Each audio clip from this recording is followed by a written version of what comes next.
You want to make shift paddle my worker made used on you, Taco? I'm good. I'm good. Thanks. I'm good. We are stressed out. 100 stress. Right. We lost DYS. We lost DYS. Eventually be able to stay in the stream. Just not now. For now, I gotta serve in my maple chicken. Okay, okay. Just cook faster. Just cook faster. Easy. Hey, Taco, what's going on?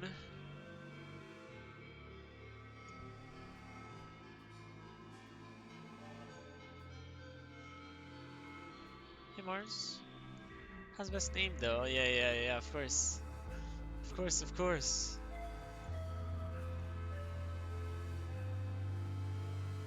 Hey, Vase. Rex's little buddy, yes. Yes, of course. Hey there. Hey there. Them shoots you small smiles as you approach. There's still a lot to do before sundown, but if you need me, I'm here. Should we spend some time together? Maybe. And then we can do something. Sure, let's spend some time together, yes. I think I can swing that. You avoid Vase. You walk hand in hand with Nem from the garrison, passing Vase as you go. He gives you a venomous look, and like he's barely keeping himself from spitting on both of you. Yes. Nem breathes a sigh of relief when you're outside. It's so awkward with him always around, she says. He is not over the fact that you and I are dating now. Despite that, or perhaps to spite Vase, you and Nem enjoy a perfectly pleasant walk through the colony, talking about things that don't concern him at all. Easy. Suck it, Vase. Suck it, Vase. Hey, what's up? Think I've come to truly love this planet, Tank says, looking up at the sky. Suddenly it's sometimes uncomfortable, even dangerous, but she smiles faintly. Have such wonderful visions of what it could become. Hopefully it doesn't become, you know, desolate with everything dead. She made a second one too. That said part of my nickname, and then on the other side it said the same thing as the makeshift paddle. Find Tammy sitting on the stoop of the lounge, thick shawl over her shoulders and a steaming mug in her hands as she watches Echinacea playing nearby. She looks up and smiles faintly as you approach. Do you ever think? She starts, then frowns and shakes her head. No, never mind. Forget I said anything, please. There's no sense worrying about the future. I don't know if I would agree with that, Miss Tammy. What was it? The maple syrup and the chicken juice is sucking all the heat, so the chicken itself really isn't really cooking. Uh-oh. Is that how it's supposed to work, or?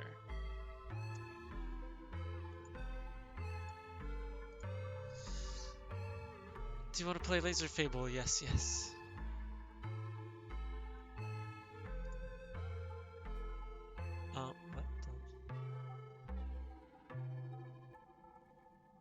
What do we want to do? What do we want to do? Do we want the max biology? Maybe we go be a doctor. Assistant medbay? Biology empathy? I think that's our thing, right? Feel like perception. Yeah, it's kind of spread out. Even with the med beds, the colony keeps a few medicines in stock. Mild painkillers and anti-inflammatories, vaccines, prophylactics, I don't know what that means, for vitamin diseases, various drugs for anxiety and depression, anything that doesn't warrant tying up a med bed. There's also a collection of pastes, powders, and tinctures from native species. Dr. Instance is showing you how to inventory and restock the medicine cabinet. She picks up a jar of tincture and regards it with distaste. This is barbarism. Barbarism? She complains before handing it to you to stock. When the machines finally break and leave us with this, the colony will be in real trouble. Medicine used to be an art, not a science, she continues, her emphasis on the word art indicating her poor opinion of it. Ointments and oils peddled by salesmen to people too ignorant and desperate to know better, cutting people open with unwashed hands, drilling holes in their heads. Yes, and nobody needed their lifetimes on hands-on experience or applied wisdom, Congrins chimes in from a nearby monitor with what must be sarcasm. Training in vert space and relying on medbeds is much more civilized. Instant scowls with the weight of 20 years of resentment. I wasn't trained as a medical doctor, she retorts. Of course you were, Congrins coos patronizingly. I trained you myself. Instant throws her hand in the air and turns to you. I already had 2 advanced degrees when we left Earth, she proclaims. I was a published academic. Academic. Right. Does Taco want the makeshift paddle used on him? Are you joking? I don't know what that means. If they wanted someone who could fix humans, they should have brought along a physician, not trained one after the fact. She scowls and starts restocking the medicine herself, shoving things wherever they fit. I'm a biologist, a researcher. My defining quality is that I get things done. Don't expect me to smile about it. No, stop. Patient, who needs a bedside manner anyway? Patients need to feel comforted. Think an important part of a doctor's job is to make them feel safe. It's scientific too. Stress and negativity have physical effects on people's ability to heal. Instance huffs and slams the door in the medicine cabinet. I don't really care about Instance. Oh wow, I have 13 crystals, huh? How did that happen?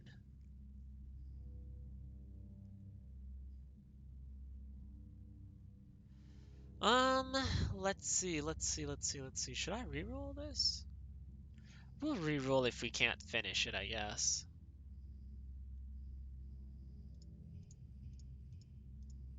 It's probably like this. What is this? Set neighbors to value. I see.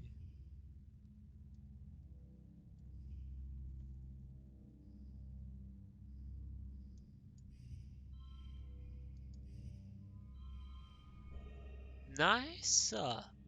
Nice. Apparently from the paddle's name became another nickname for me from her. Oh, really?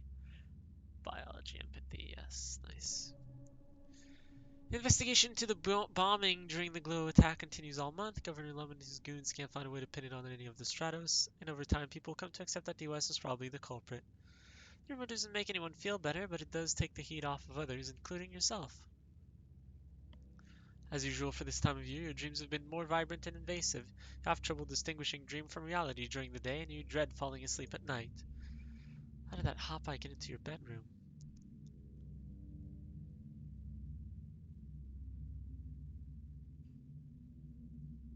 I see. I remember this dream. I'm done cooking. Nice. I don't know why I would wake myself out of this dream. I'm gonna follow it. Chase it out, the mushwood pressing in close on every side. The light is weird here, pink and glittering, casting teal shadows. Disappears. Okay, you tumble into a cave, beautiful and surreal. The cave opens out to a forest that seems lifted from a fairy tale. The sunlight beams through breaks and trees, illuminating a path of mushroom-ringed stepping stones that lead you to a small cottage. Spot the Hopeye hurrying further down the path. I will visit the cottage. Last time I followed the Hopeye, I think.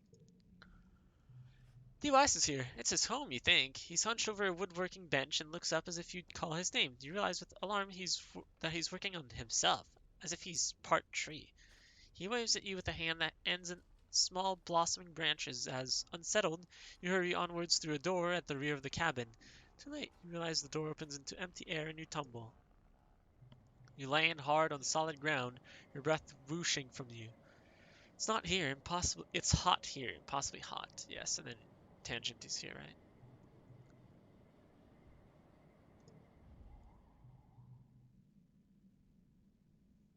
Yeah, this is Lum. Stand to face it, and then Mars. Not Mars. Okay. Hands upward. Yes, they're all me.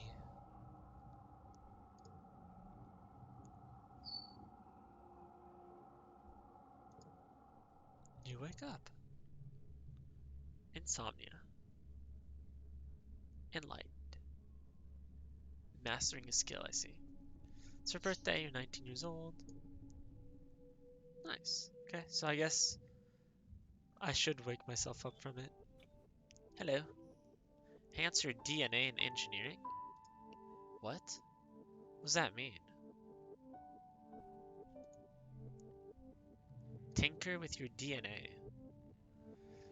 Of all the people in the colony, you understand genetics the best. Besides Dr. Instance, probably. She trusts you to attend to the Genetech machine. With access to a machine like this, you could give yourself a new genetic enhancement. Sure, you probably shouldn't mess with your genome too much and Vivo, but one little change couldn't hurt. Any more time to think about this? It's a big decision not to be taken lightly. You'll be back when you're ready. Huh. Hey, Tank. Yeah, I have not heard from the US, sorry. Hello. They're standing with a few other soldiers. She nods at you as you approach. Hello. Go bother Rex. Yes, sir. Hello.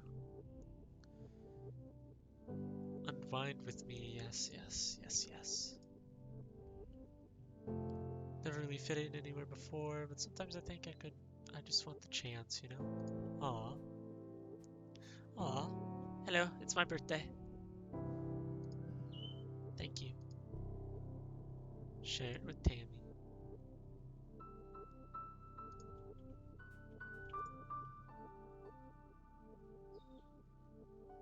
Wow, we were good friends. Except with Mars. Which, you know. You know. Hello, Mars. I just think I'd make a better governor. Yes, yes. Yes, yes. Hey, Cal. Almost 9 years here, and we still haven't figured it all out. Tried talk, I really did. I still think there's hope for peace with the aliens. I just wish other people thought so too.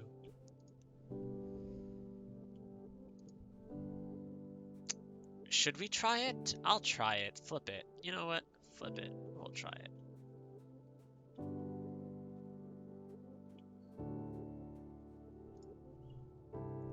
Tinker with your DNA, sure. Decide to install the enhancement. Eagle eyes. +1, okay. Extra fingers. Absorbent brain. Super strength.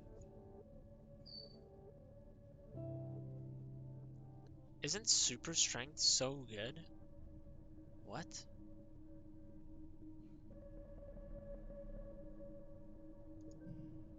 It's a lazy person's dream. Eat whatever you want, don't exercise at all, and still look like you spend all day at the gym. It's a tricky process, much more complicated than modifying the malleable stem cells of an embryo. You wouldn't risk doing it again, but this time it works out. Dr. Instance knows what you've done, but you take her silence as tacit approval of your risky experiment. Okay, okay. I'm gonna go on the walls. Relax.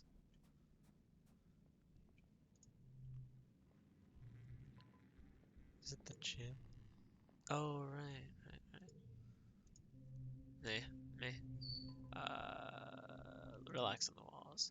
You watch Tammy go for a stroll with baby Ixnasea. Everyone stops and coos over them both, patting Ixnasea's little fuzzy head or giving Tammy a bit of friendly advice.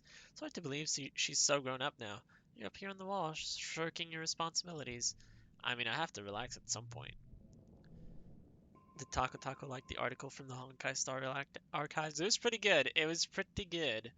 I'm gonna keep both, yeah.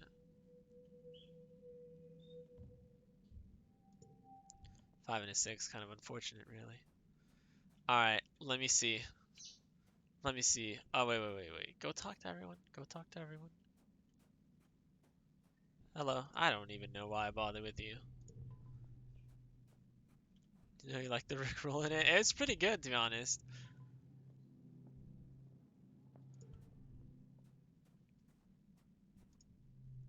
There's a lot of stuff like that in Star Rail. It's pretty funny. Anyone do something like this to their own people, to their own flesh and blood. She thinks it's DYS, huh? Uh-huh.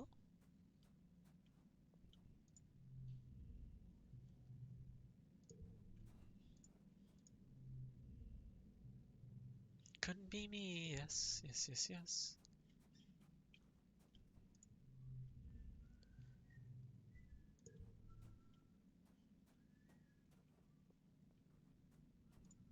Hello. Cal is patiently walking through the garden hand in hand with the Kinsea, Tammy's daughter. His daughter. What's that? He says, pointing to a Dorb's moth fluttering by. Can you say Dorb's moth? Dorb's moth. Kinsea makes a noise that sounds like bop, bop, bop, and Cal cheers. That's right, who's that, you smart little girl? He looks up and sees you watching and blushes red. I mean, hey, Taco. He stares. What's going on? You don't have to be ashamed of that. Come on, Cal. Dad doesn't have time to chat, but he waves hello. Hello. Hello.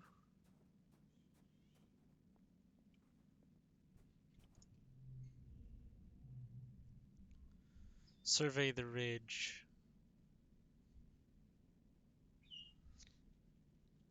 Should we?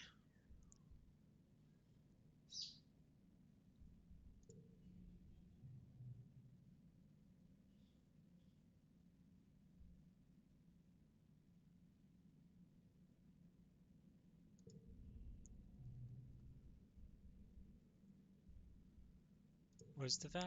Valley vertigo. Okay. Oh, yeah, yeah, yeah, yeah. Okay. I'm gonna go here. I'm gonna go here. Maybe I can talk with Sim, or maybe I can go to the end after having seen that thing.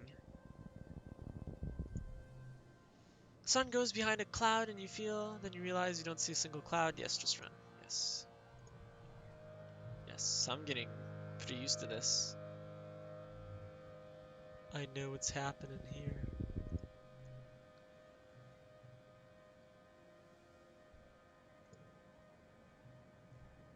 Air squid babies, where air squid are predators, yes, and then I run, and then yes, yes, yes. Yes, yes, yes.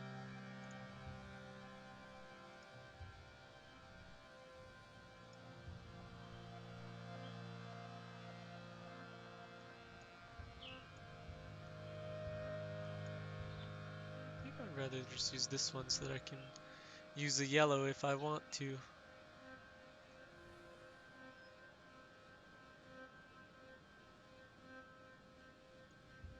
5, 6, 7?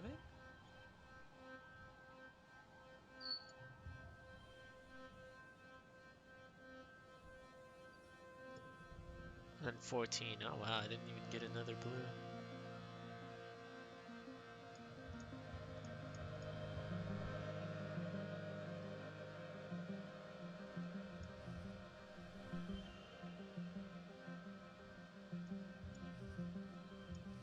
Yeah, I figured, okay. I was wondering if I could do 4, 5, 6, but yeah, I cannot.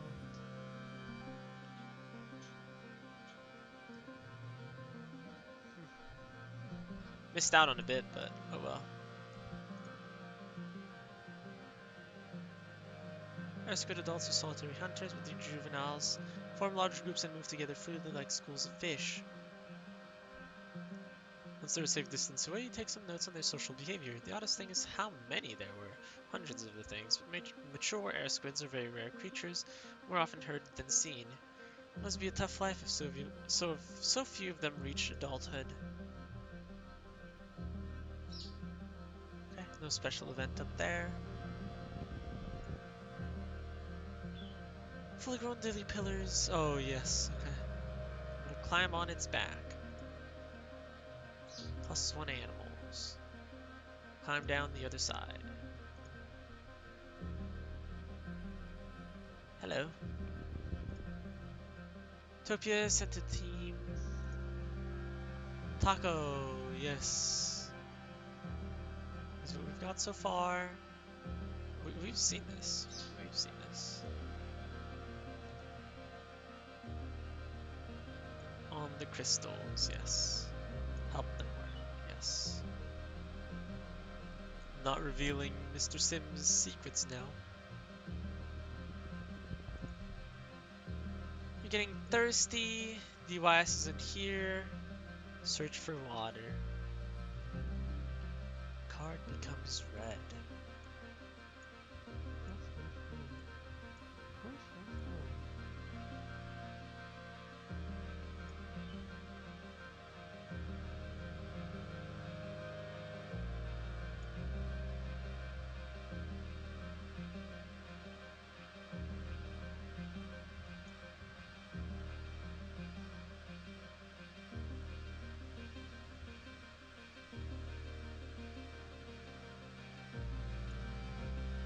Yeah, I don't think I have to try this hard.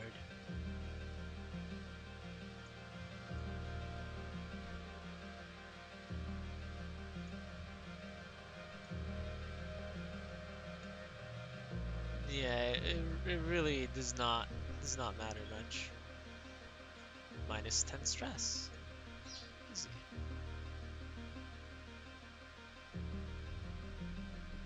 Sam, are you here?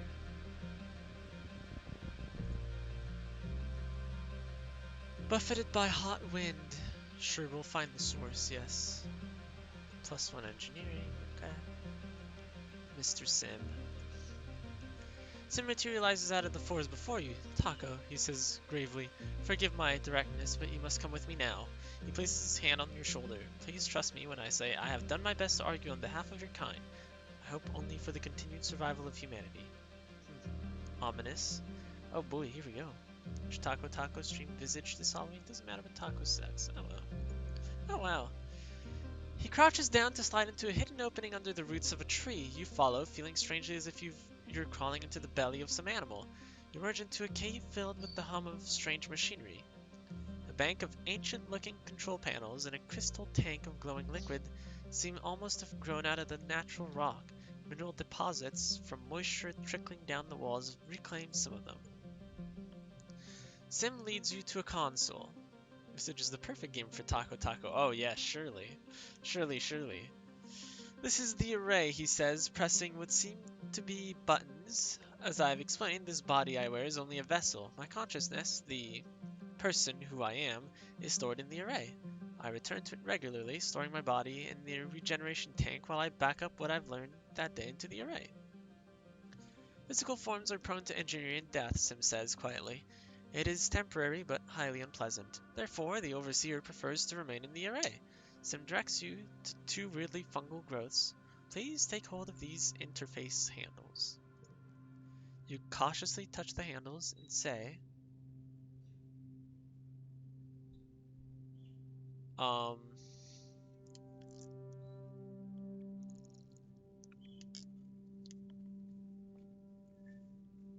so the Overseer is a computer. The word software would be more accurate. A strange presence speaks in your head. Play it cool, sure. You can feel the Overseer pause, then a sensation in your mind that reminds you of someone clearing their throat. I am the Overseer, the voice continues. I speak for the gardeners. We will now show you what we are. I'm ready. You have the oddest feeling of memories being inserted in your mind. First a trickle, then a flood. Civilization called the Convergent Domain once existed on this planet over 20,000 years ago. In your mind, you see their dominions stretched from pole to pole, their farms and solar arrays glittering on the surface as their massive cities tunneled below. I already know about the domain.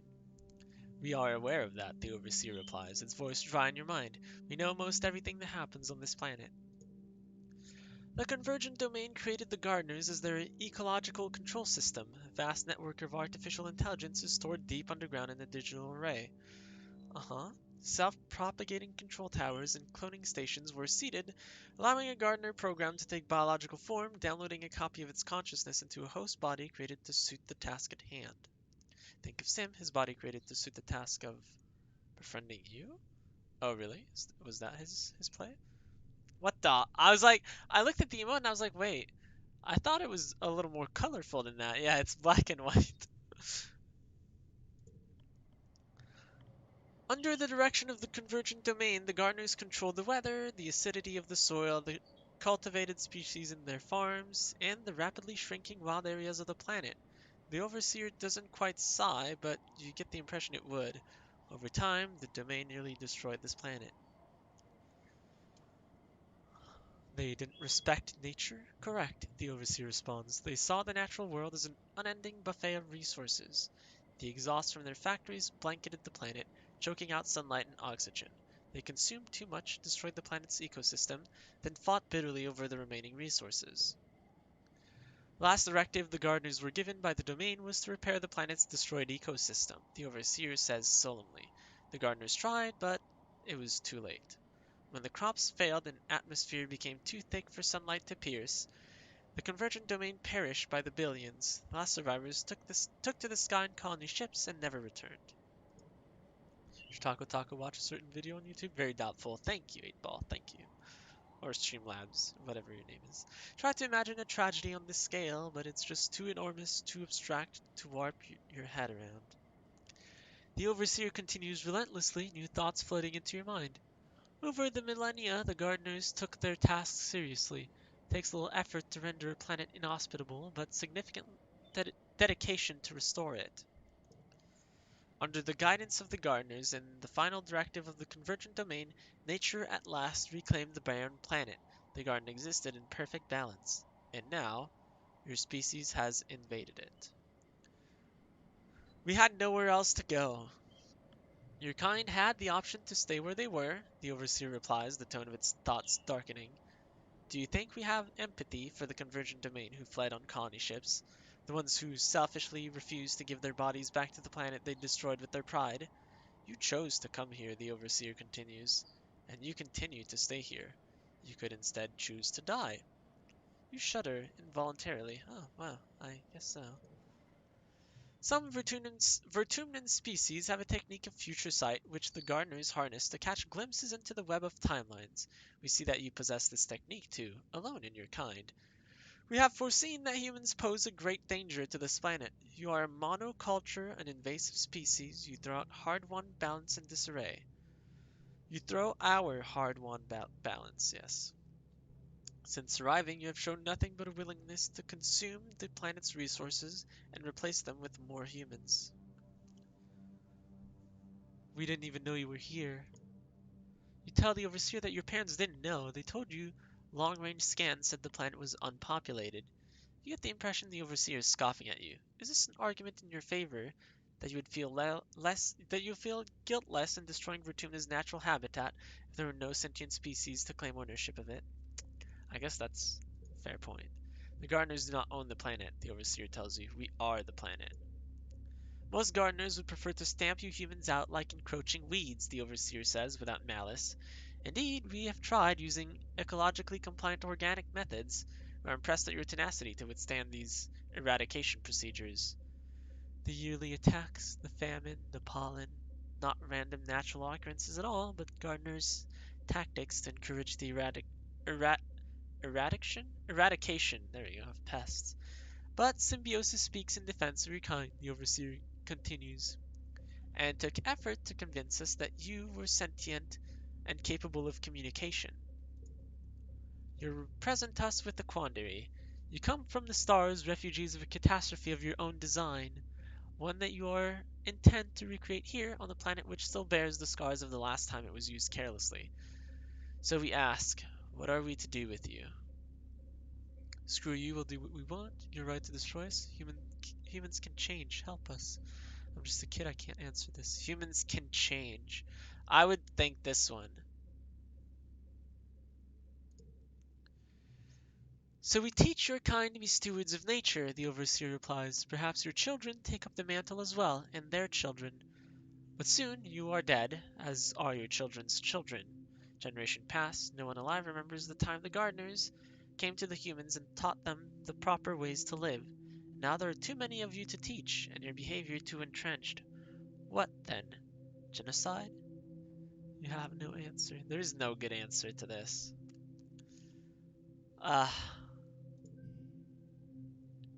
There is a silence in your head, and you only hear the sound of water trickling down the cave walls and the gentle hum of the machines.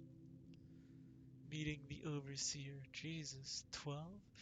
Eventually, the Overseer speaks in your mind one last time. For now, you may leave freely. We will consider this quandary, and we will be monitoring you and the other humans. Feel a strange pull at your consciousness as you remove your hands from the interface. There you have it, Sim murmurs. That is my boss. I'm definitely not gonna say that. I am terrified. Sim nods sadly. That is the correct response. It is why I wanted you to know the truth. He walks over and runs his hand over the consoles. And now you know how to connect to the array, he says quietly. But you should not come here unless I'm with you. Sim takes your hands and looks at you solemnly. When you interface with the array, you hold everything we are in your hands. It took a great deal of negotiating to convince my fellow gardeners to trust you with this power. Please do not prove this trust mistaken. I will not. I will not. AI construct. Whew boy, that was intense. That was intense. So what now? It feels like this run, that's kind of how it's been going. It's just me going, so what now? Sim nods as you approach. Just the human I wanted to see. He says with a solemn smile, the Overseer would like to speak to you again. Again? Sim leads you to the same cave as before. Nothing has changed, and you get the impression that nothing much does change here. You place your hands on the handles of the array and wait. We have thought over our conversation. It's been like minutes! You feel the Overseer in your mind. We considered that symbiosis may be corrupt and in need of reabsorption, but his affection for your species is genuine, so we have an offer to make you. Humans wield godlike powers, but lack the capacity to understand the consequences of their actions, the Overseer explains. You have no connection to the land you claim beyond the short, brutal window of your own consciousness. Our offer is this: we will not eradicate your colony. That's good. Instead, you will be tended to just as the gardeners tend to the rest of the planet. You'll be given fresh water, clean air, and good soil, and be protected from outside harm. In exchange, humans will stay within their colony and limit their population growth so as to maintain the balance within the habitat. You will not leave this territory to procure more resources. You will seize all hunting, logging, and expansion outside of your valley. Wow, that's gonna be really hard to convince people from that. Like a human nature reserve? More or less, the Overseer responds. You are a curiosity to us, as well as a sentient species. We would like to preserve you without endangering the ecological balance of the planet. Now you will go and convince the others of your species to agree to our compromise. Oh man, surely that'll go well. Yo, what's up, Chris? Rolled a 97. Nice. Nice, nice. Uh, I mean, I'll try my best. Like, that's kind of the only thing here. I'll try my best. So you don't know if there's any way to convince Governor Lum to agree to this. The Overseer seems to accept this. An envoy will visit in glow season to discuss it formally, it replies. To be clear, an armed envoy. We suggest making yourselves look non-threatening by then. Sim gives you a slight smile. That seems like it went well, he says. I fought hard for them to consider options other than eradication. I'm glad that my trust in you was correct. As Sim leads you back to the surface, you quietly wonder at him. This man, or rather this ancient artificial intelligence resembling a man, has pushed his directives to the limit to help humanity. His interest started with mere curiosity, but over time he's come to love humans and value your survival. Has he made a mistake? Plus 10 if this is the only blue card. Wow.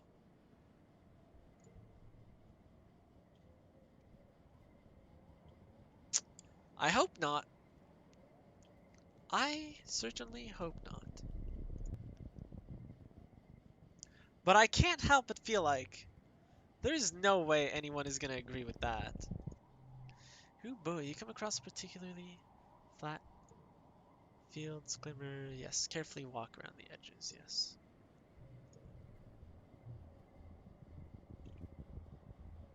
I'm gonna reach the end, but I'm not sure I need to.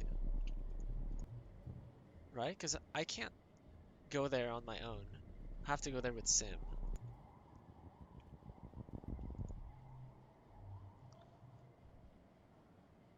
Befriended, sure.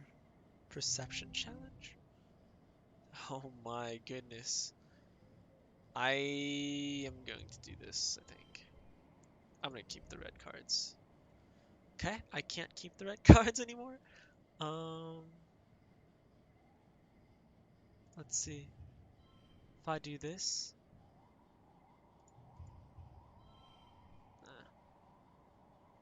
eh. Oops. Is this better? 27? Yeah. Ooh, ooh, we gambled it and we lost it all.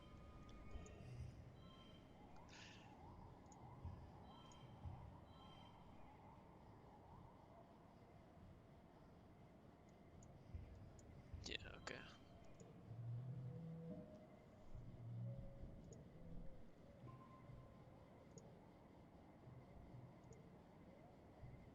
Yes, yes, yes.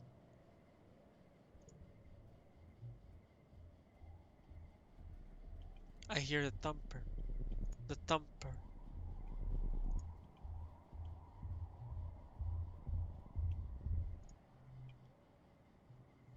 yeah, it's just it's easy now.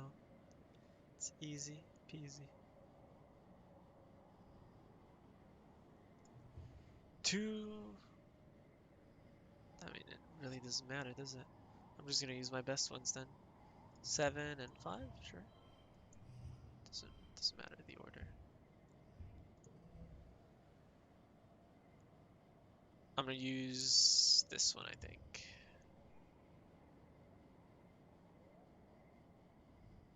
Oh, my head. Huh.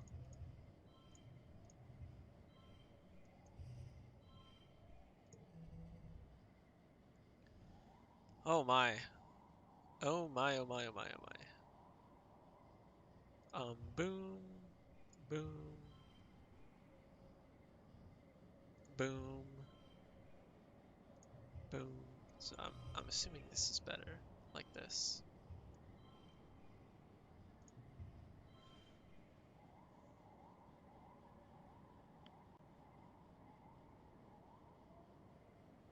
Yeah, I mean, I don't know how I could rearrange this, but it's probably a way. It's just I would have gotten a +1. Like,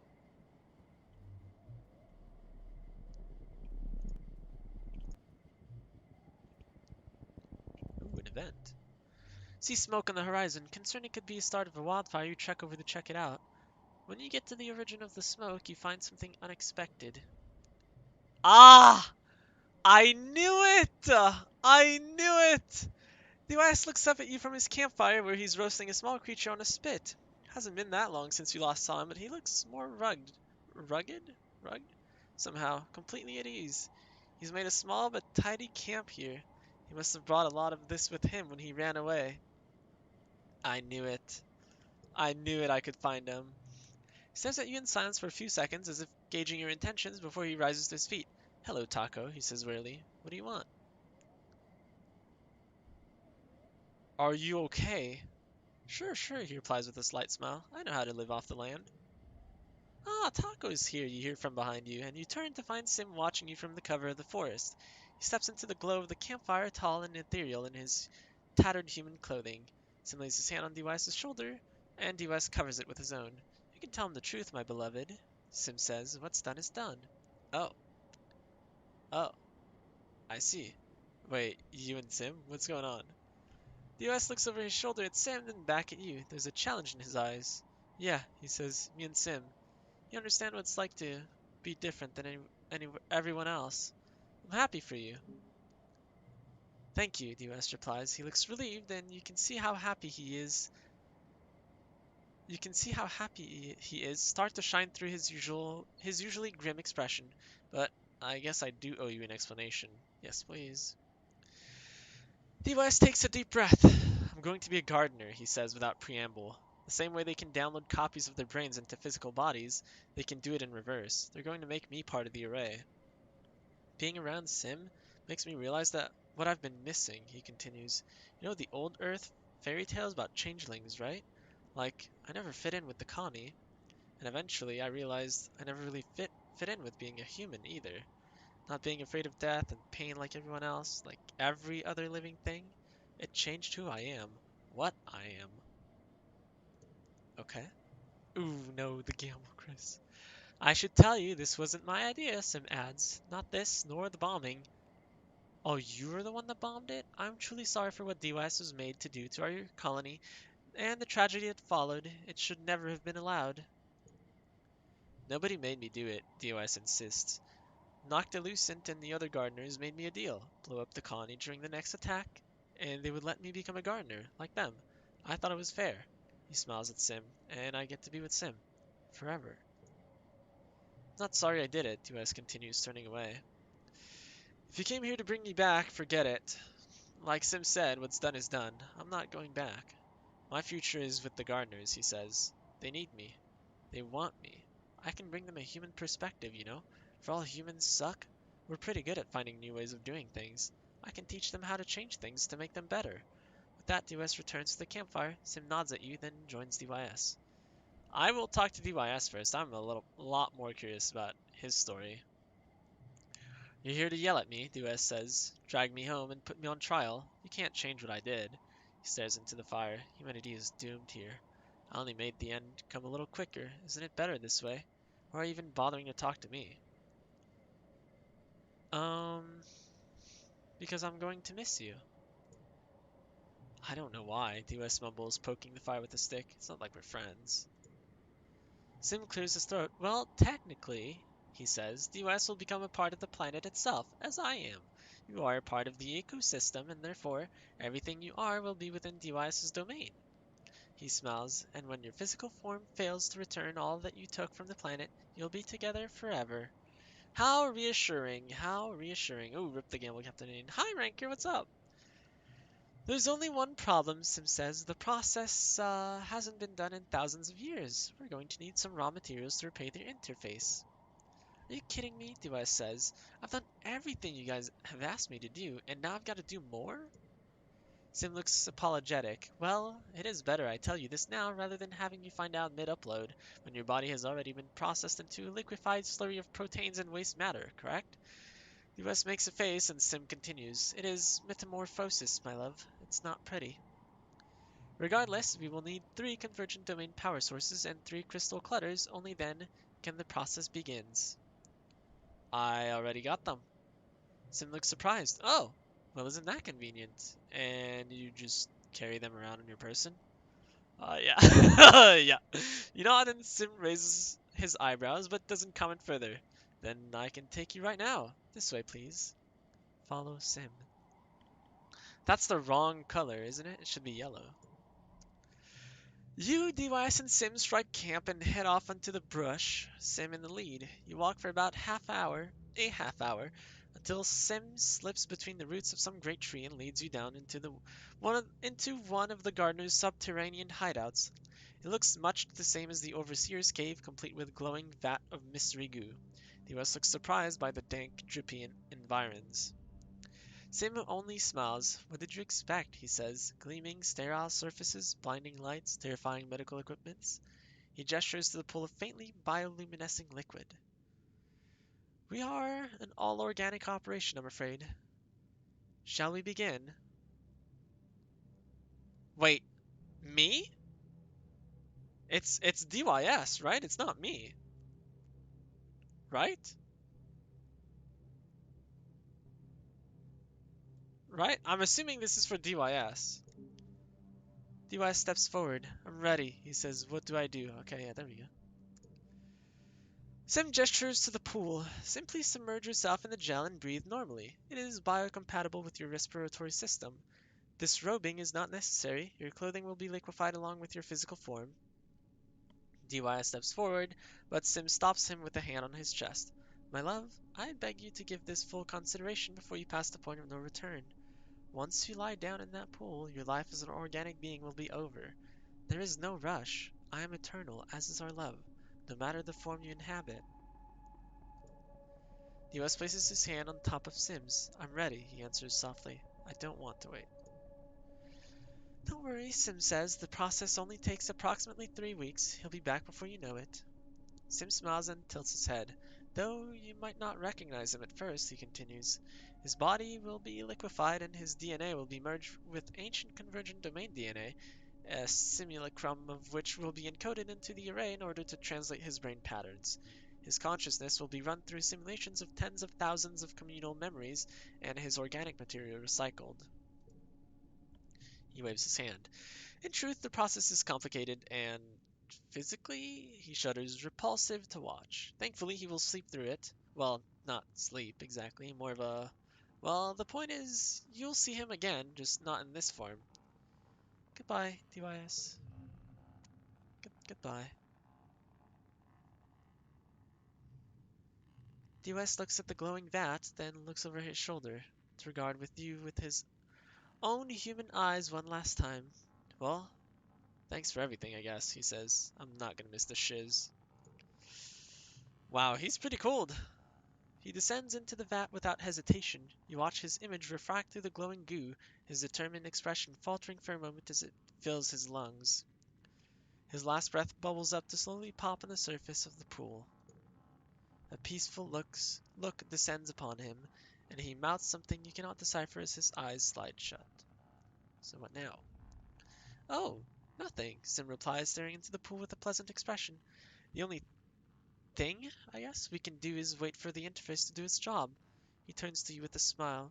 Unless you would like to undergo the metamorphosis as well? You did repair the interface after all, and you have proven yourself a friend to me. It would be an honor to assimilate your consciousness into mine. Um, what's it like? Sim shrugs. Well, it's like having your brain liquefied, then digitally slurped into a computer, I suppose, he replies. But it doesn't hurt, if that's what you mean. His smile drops and he gives you a long look. Your perspective will change if you become a gardener. Some of what makes up your consciousness, the chemicals and hormones in your brain, will be different, and then different again should you choose to take physical form. Your memories will still be there, but some of the emotions associated with them might be lost. For some gardeners, it can be hard to separate your personal identity from that of the planet, Sim continues. You'll feel a strong drive to nurture and protect the ecosystem at all cost. In fact, you may not have a personal identity for some time. Gardeners prioritize the whole of creation over a single organic creature, and a moral worldview that I have learned causes a great deal of internal struggle in humans. Don't do this unless you're sure it's what you want, he says, looking back at DYS's sleeping face. DYS was sure. That's okay. I like my body. He chuckles. That is quite all right, he says, clapping you on the back. It is not for everyone. Besides, I'm sure you have very important work to do among the humans. I do. That was actually the real reason here. I'm supposed to convince everyone, right? So, Sim steps away from the pool. As for myself, I believe I will keep this form a while longer, he says. There are some benefits to it, particularly while the humans wage war on the planet. He laughs, shaking his head. When this is all over, I think I'll spend some time as a lichen, he murmurs to himself as he walks out of the cave. It'll be a pleasing change of pace. Too worn out and tired to continue, I have to go home now. It's okay, I was done anyways. Huh.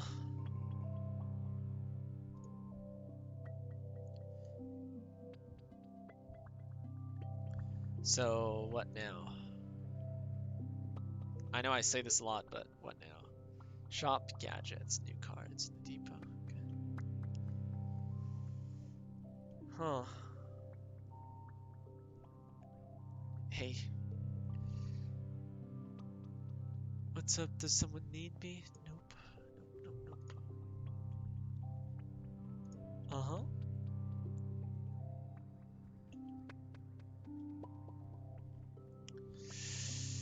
So now my job is to convince everyone.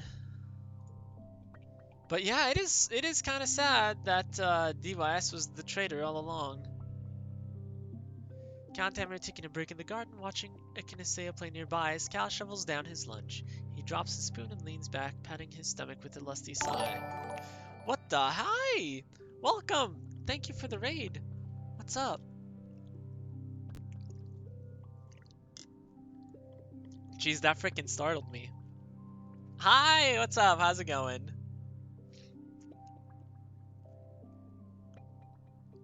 Kisses her on the cheek and she smiles and they both notice you're looking. Hey Taco, Kyle exclaims. Is it lunchtime for you too? It is, sure. Good, good. How are you, Taco? I'm good, I'm good. How was your stream? Ah, I'm good, but I'm confused.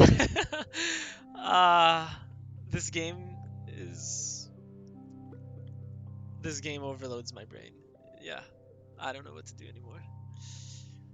Tammy is sitting in the big chair in the lounge, Echinacea passed on her chest with her fat little legs and arms splayed in every direction. Tammy looks up at you and gives you a tired smile. It's good if you forget the multiple losses in TFT. Oh no. Oh no. Do you enjoy it regardless of if you win or lose though? I feel like TFT, I mean, maybe it's just my weird mentality, but I feel like TFT is kind of like, you still enjoy it, it's fun. Yeah, I don't know what it is. Maybe it's because it's a solo game, but it feels like it's still fun to watch the units fight. Or maybe that's just my auto battle self speaking, but I don't know what to do, Taco, she confesses quietly. Sometimes it feels like everything is terrible, and I look at her little face and I'm just so sad that this is the world she's going to grow up in. Tammy sighs and strokes her hand through Echinacea's hair. We're supposed to make the world better for our children, but it's all I can do some days to just put on a smile for her. Damn, this is rough. This is rough. Yeah, I always do enjoy playing TFT, but it feels like it's so hard to keep up with it. Like, there's just so much stuff happening that if I don't play it a lot, I don't even have enough time during the the between the rounds, right? To like think of my positioning or like think about if I should reroll or if I should level up or what should I spend or what units am I supposed to try to get. Maybe it's because I'm like not used to it, but I always found it really difficult.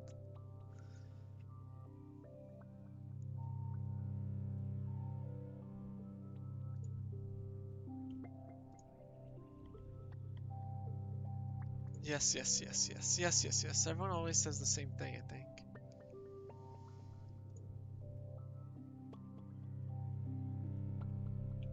Now, how do I convince people to be contained? Gonna wish you a good rest of stream. Gonna shower. Okie dokie. Have a nice shower. Have a good night. Thank you for the stream again. Is it here? Yeah. Alright. Alright, alright, alright.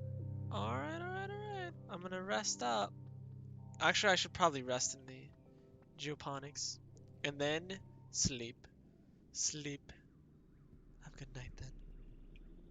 I don't know if that I don't know if I said it loud enough for it to be registered. Hasn't been long enough for the flowering trees to mature. They've been planted, hopeful little saplings barely distinguishable from weeds, stretching their thin fingers to the sky. In the years to come, even long after you're gone, these trees will shelter future generations. It's dizzying to think about the future on that scale. They're so small now, just like the colony, but in the future there will be so much more. Okay. Um, sure, we'll get rid of this one. How do we do this? Wait, is someone in mid-pollen? You're late pollen, right? Are you early pollen? Oh, oops. Ay, ay, ay.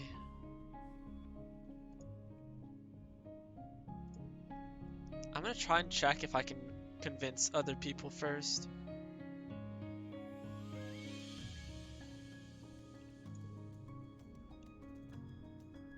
Yeah, I guess not.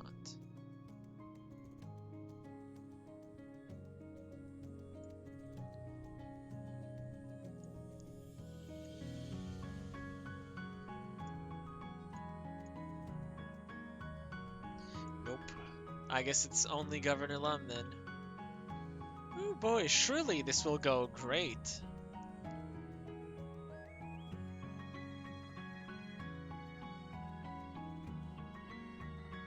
Whoever he is, he's happier for it. Yep.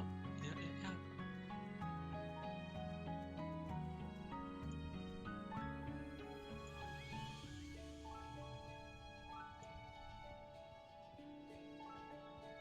I feel like I would need persuasion, right? Uh-oh. Uh-oh.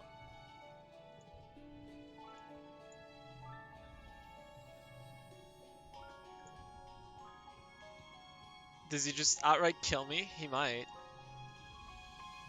Think about my next game. Should I make a sequel of the first one or something different? Maybe I'll write a romance game. They stop and giggle. Taco, don't look at me weird. Just because I don't know about sex stuff doesn't mean I can't write a good romance. Some things are universal. I mean, I didn't think that. Working hard or hardly working, Dad? Alright. Bring the Overseer's deal to Governor Lum. Here we go. Governor Lum is staring into space, but snaps out of it as you enter the room. What is a colonist?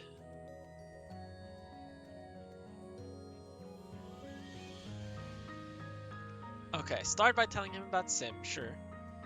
You ramble on about everything you've seen, a man who is not a man, an ancient civilization, a planetary consciousness spanning millennia, underground chambers where the dead return to life. Lum's face contorts through a series of emotions, confusion, unease, and was that guilt? Then he bursts out laughing. This is better than all of it, he says cheerfully. A purple man who is also a computer? Did you dream all of this? You should write it down. Oh wait, I remember, he says, shaking his finger at you with a smile.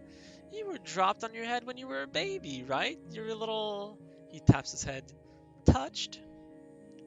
Ah, I see. Listen, you're a good kid, he says, which is why I'm not having you restricted to the medbay until you snap out of this fantasy. Lum claps you on your shoulder and gets down close to your face. You can smell his breath. Take some time off, Taco, for your own good. You don't know what'll happen if you go around telling everyone about talking aliens. But they're real and offering a deal, sure. He barks another laugh and then pats you on the head.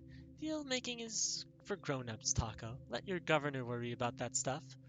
While you go back to playing make-believe with your friends. If only he wasn't the governor.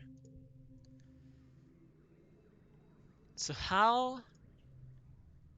Hmm. How can I make him not the governor?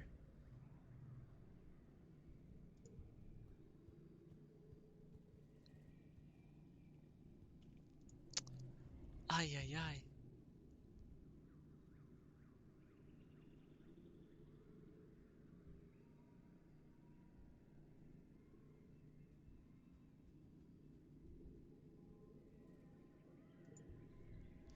Ay, ay, ay. I don't know. I guess I'm just gonna work in the office now. In here. Try to make something happen.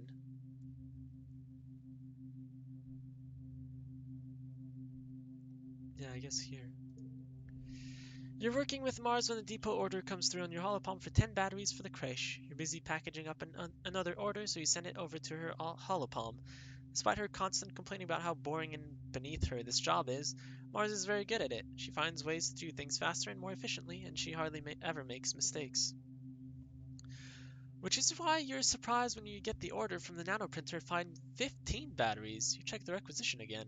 Wait, it says 15 batteries now? You swear it said 10 before. Mars scoops up the extra 5, giving you a wink as she hides them in her bag. Meh, whatever, stay quiet. Somehow, Seek figures out that the nanoprinter logged more batteries than Anne asked for. They quiz you but you stand firm and keep your mouth shut. They can't prove you did it, but they still dock both of your pay and give you a stern warning about stealing from the depot. Whoops. Whoops. I'm alive. Hey, what's up, Sivian? You forgot to turn your sign on. You're right. Thank you. Thank you. Hi, Bridget. How's it going? Sivian, here is your 5,000. Okay. Sivian, look at this.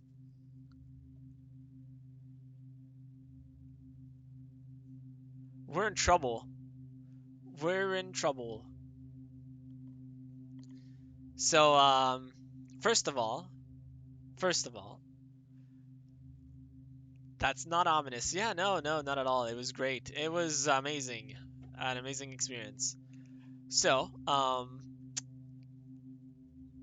the Overseer is basically what the Ranker. Thank you for the gifted sub to Bridget. Thank you, Ranker.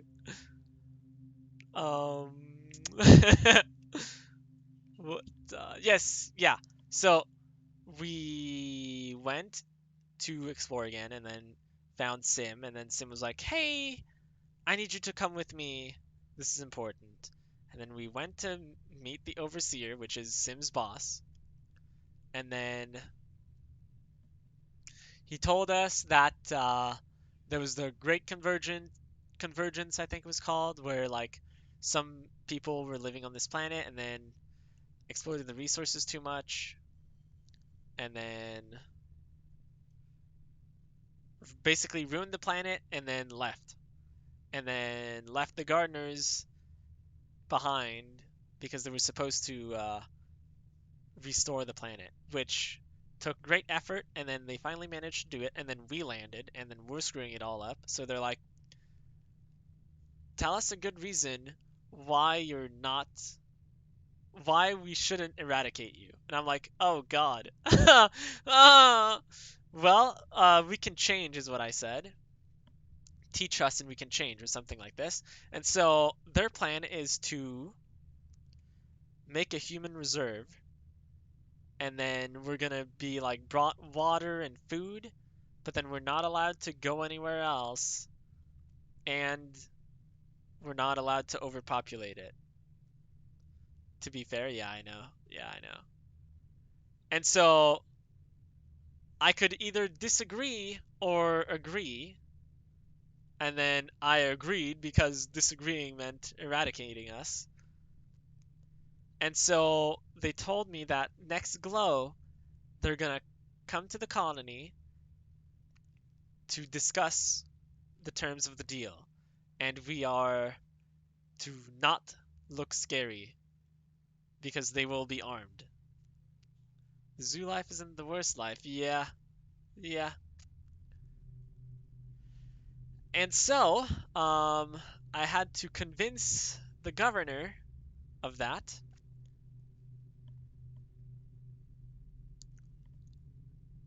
What did Sim say? Sim was the one to defend us. So they were going to eradicate us. Actually, they've been trying to eradicate us, but we've been tenacious. So the famine, the pollen, and the constant attacks it's them. It's them. Uh, but yeah, we've been surviving. And so Sim was like, I can vouch for them. I think I would trust them. The people I've met, which is me and DYS, I'm assuming, are good or something. And then I'm not allowed to go touch the array on my own. Sim needs to be there with me at all times. And so, anyways, I went to Governor Lum, and he said that I'm making this up, and I'm the kid that hurt his head when he was younger, and I'm just spouting nonsense. And I said, if only Lum wasn't the governor, which I'm assuming it means Mars needs to be the governor, or Udicott maybe, which, is unfortunate because, well, that's not happening. Also, my persuasion is pretty bad, so that's kind of awkward. So yeah, I don't know. I think it might just be doomed. I think it might just be doomed, but we'll see. We'll see. Isn't that sweet? But you haven't met Lum yet. It's bad. Yeah, it's pretty bad. It's pretty bad. And then I continued exploring, and I met DYS. He's alive. He's alive and well. Um, he was, just at a campfire eating stuff with Sim. So he was alive. Well, I mean, he is still alive. He is still alive. He's dating Sim. He's the one that caused the explosion, and I'm assuming the other traps, I guess, like the gate being opened and stuff like that. And so figured he'd simply run away with Sim like a bad romance. Yeah, yeah, but he tried to kill us first. So that's kind of sad. That makes me a little sad. That makes me really sad. Anyways,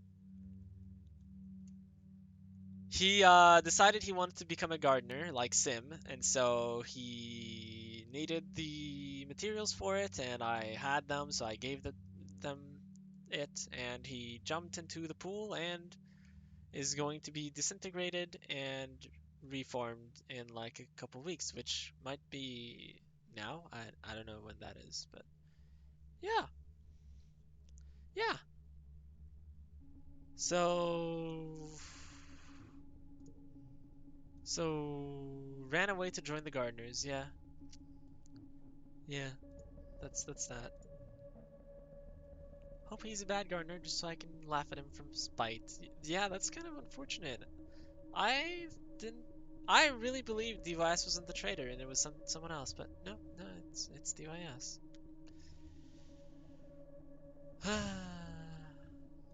That makes me a little sad. That makes me a tiny bit sad.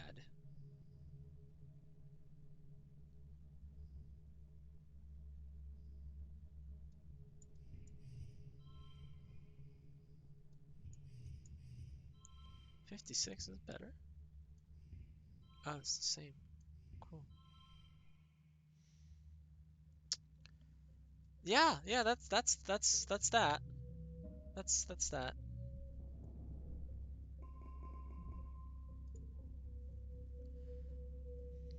Now I don't particularly know what to do.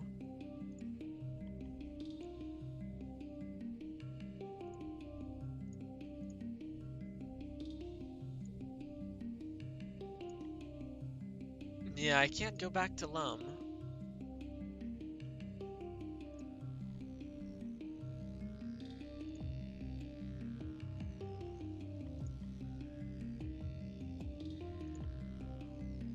Maybe we should become a gardener too, just to avoid this. I had the choice.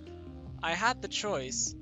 But the thing is, I was supposed to go back and convince us of that, you know?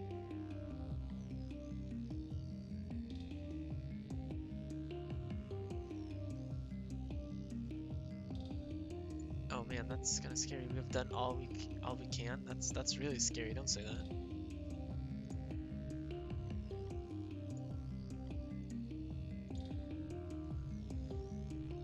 I wish I could just tell someone about it, you know?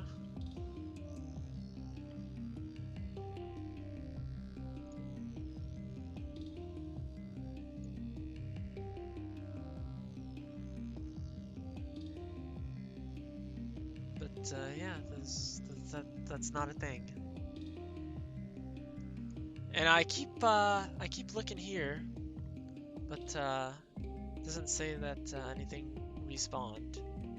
So yeah, don't really know what to do.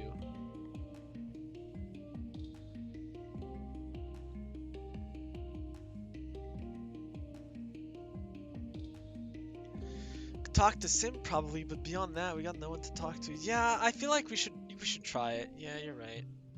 You're right. I feel like we're kind of at an impasse anyways.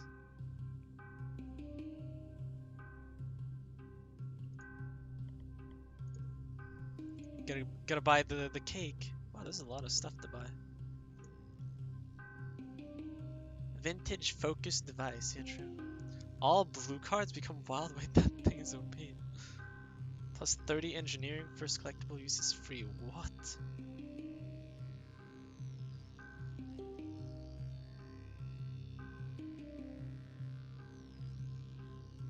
Plus 15 to all skills.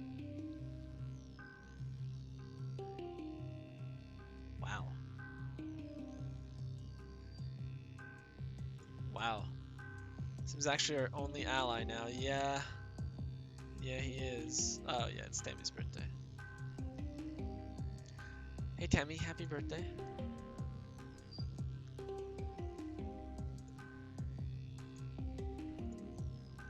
Birthday cake, you remembered. Yes, of course.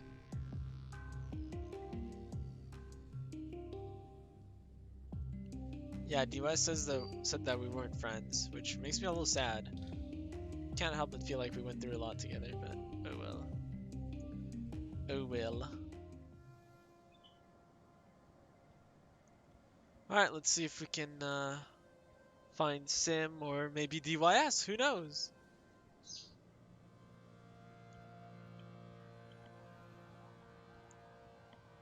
Or maybe both.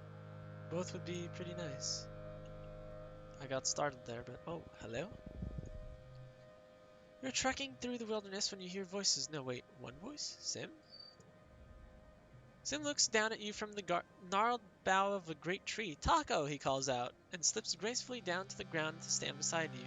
It's good to see you. D-West and I were just talking about you. On the ground, D-West is nowhere to be seen. Sim smiles and lays his hand on the bark of the tree. My apologies, I did say you would not recognize him. The tree is DYS? Well, more or less, Sim replies. In Samuk, I don't know what that is, as the West is anywhere at the moment. His consciousness is enmeshed in that of this tree. He is not the tree, per se, but rather... He pauses and tilts his head with a condescending laugh. Well, it is quite complicated to explain to someone whose experiences are all predicated on being one single organic being. Do not take it personally. Right, right. Sim lays his forehead against the tree with a quiet smile. I did not know that it was possible to miss someone, he murmurs. For as long-lived as I am, what is the matter of a few weeks? I find myself relieved that he exists in the world again. Is this love? There is no answer other than the wind rustling through the leaves. Sim looks up at the canopy overhead, his face alight with wonder. His metamorphosis is complete, but his existence as a gardener has only begun, he says. In what ways will he change who we are? I'm excited to find out. I have not been excited in quite some time. In so much. Oh, I see. Was that what was written?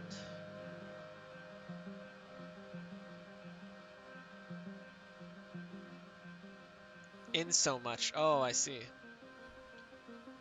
Is he happy like this? Sim's calm smile quirks at the edges. Happiness is a human emotion, he says. Device's purpose is fulfilled by this role, and he wants for nothing. I think that is as close to happiness as even a human could hope for. I want to say goodbye. You approach the tree and lay your hands on it. Like everything on this planet, it is warm and vibrant to the touch, humming with a sort of vital potential energy. It's hard to explain why, but you know, instantly, that you do not need words to communicate with DYS. You feel a sense of calm wash over you, and you know that, in his own way, DYS is finally at peace.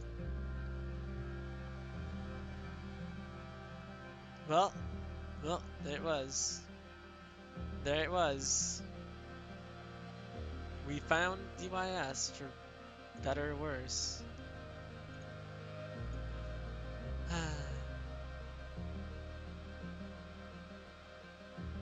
Hello.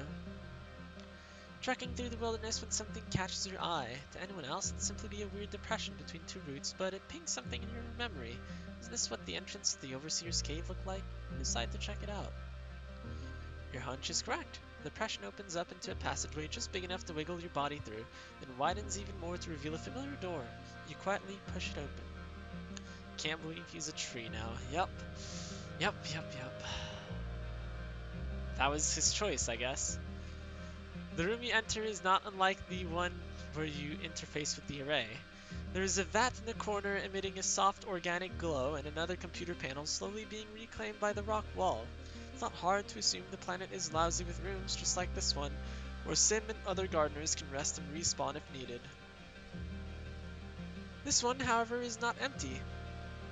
You enter to find Sim, who is, aptly so, as naked as the day he was born. Good, amazing. He is stepping out of the regeneration vat, clad only in strands of bioluminescing goo that slide down his long limbs and patter to the ground. Sim's back is to you, treating you to a glimpse of skin usually hidden under layers of tattered dark fabric. So it is fabric. I see.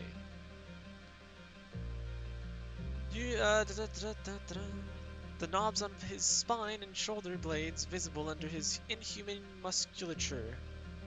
He looks unusually delicate and vulnerable. He reaches up and gently wrings out his thick hair, humming a song you recognize from the Hollow Archives. Grab the axe, Taco. I want to chop down a tree. What the? No. He's DYS's lover. As if sensing the weight of your gaze on his body, he pauses and slowly turns his head. Taco, he says softly. I didn't see you come in. Sorry to bother you. It's no bother, Sim replies, looking down at himself. If it does not bother you. Now that you know the truth about the gardeners, Sim continues, we can be far more free with our words. He gestures to the regeneration vat. I have very few secrets from you now. You can come take a closer look if you like. To repeat, he clarifies, a closer look at the vat, I mean. Yes, I understood. You walk over and check out the vat. The air gets noticeably warmer the closer you get, like sunlight on your face, and there is a faint organic smell that's not unpleasant. The vat itself looks like something you'd find in engineering, but seems to be constructed entirely out of natural materials, spongy-looking fungal growths, mineral deposits, and pulsating, vine-like umbilicals. You can touch it, Sim says. It's not dangerous. You sit on the lip of the vat and run your fingertips across the surface of the glowing liquid. A slight electric charge prickles up your forearms, and you feel the frisson of a link to the array. Sim sits down beside you, now fully dressed. His fingers alight on the surface of the liquid as well, and you feel a slight presence at the edge of your mind, like a thought you can't reach. Glad we can talk freely now, he says. Is there anything you wish to know about me or the gardeners?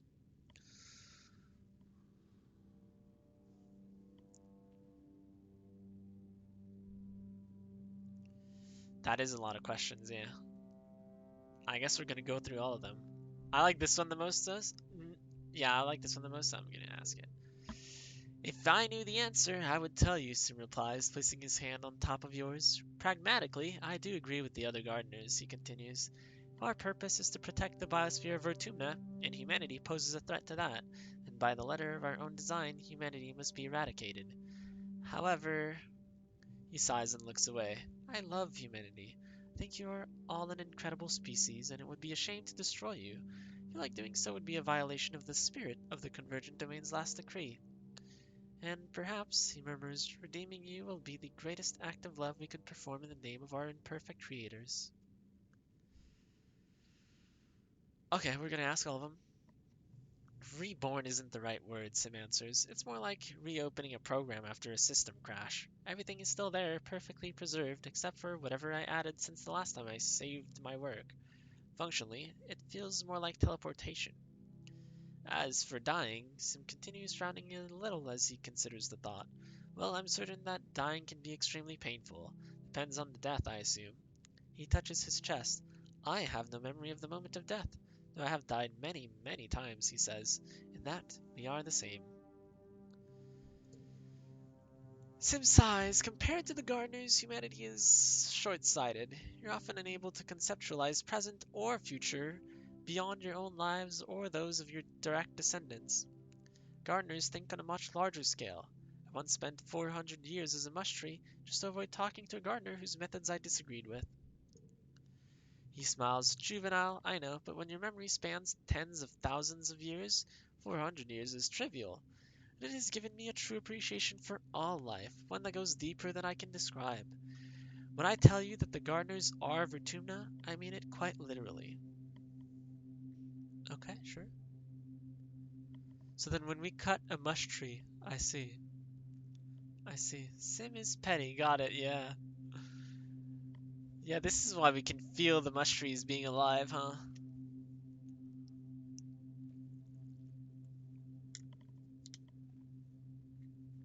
How many gardeners are there?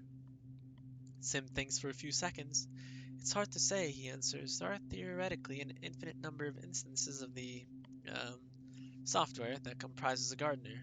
It's not uncommon for a particular instance, such as myself, to go dormant possibly for thousands of years.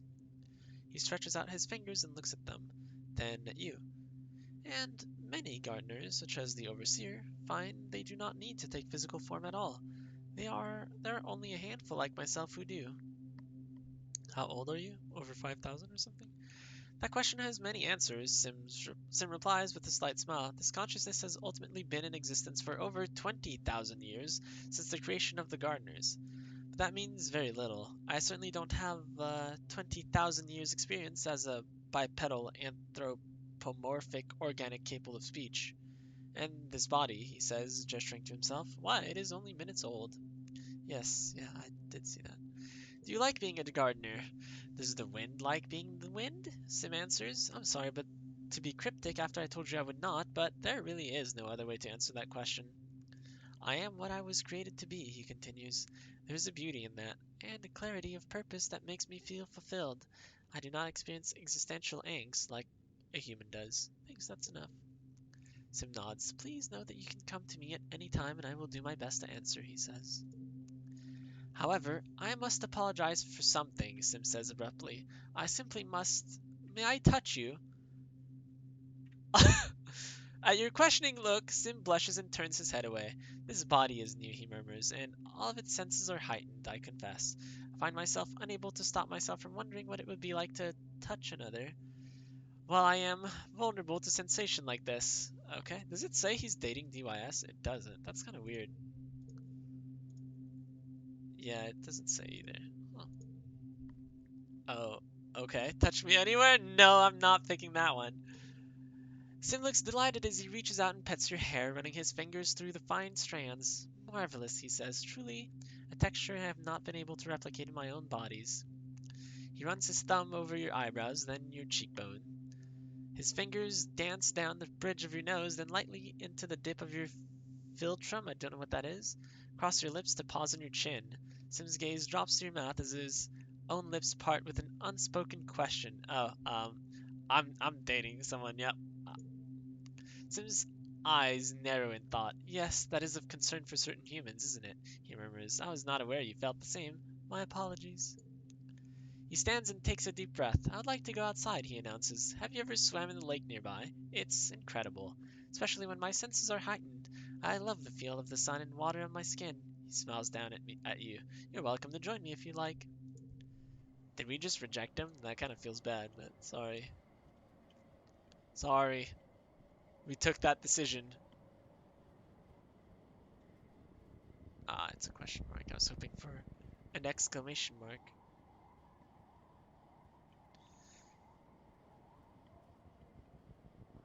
Question mark again.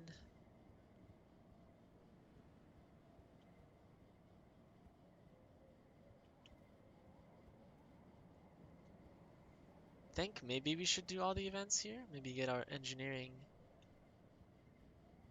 super high. What happens if someone accidentally falls into the weird vat? We just leave the pool and track goo everywhere? Good question. I don't know.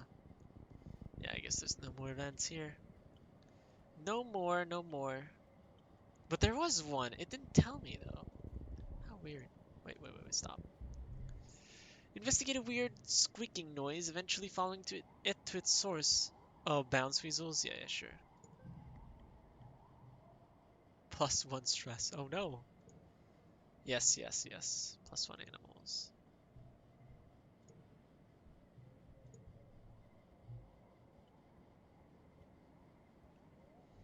Yes.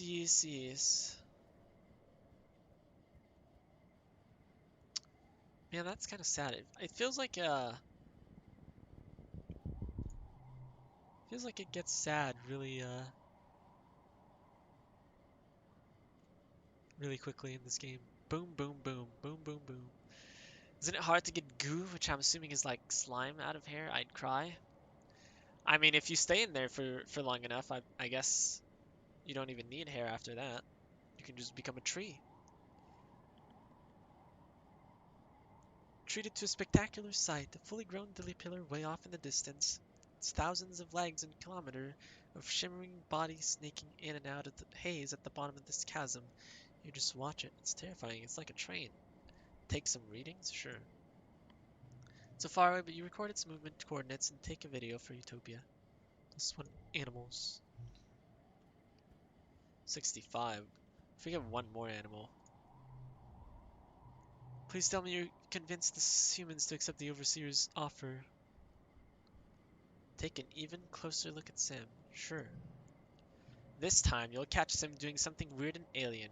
You send a survey drone to follow him and watch through your holopalm as he heads into the forest. He comes to a still pond and crouches by it, staring intently into the water. Then, with a flick of his wrist, he snatches an eel from the depths and bites its head clean off. Then he looks up at the drone and gives you a jaunty wave as if he knew it was there all along. Wait, does Sim usually eat raw living animals? Or was he just doing it because he knew you were trying to catch him doing something weird? Can you help me calm down, Sim? Hey, would you like this strange device? Sim examines the device for a moment and then hands it back to you. I think you'd better hold on to this, Taco. He says you may need it later. Really?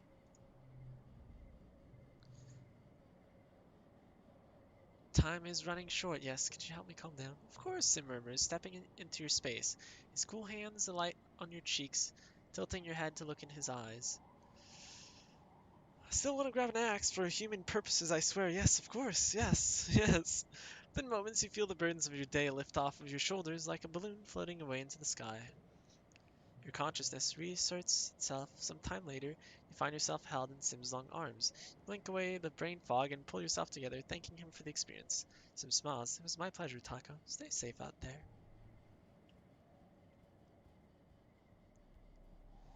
Ooh boy. Oh, wait. I want to go there. -5 stress, huh?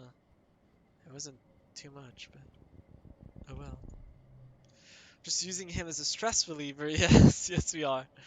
One of the large crystals. Yes. Take a look at these solar panels. Okay, sure.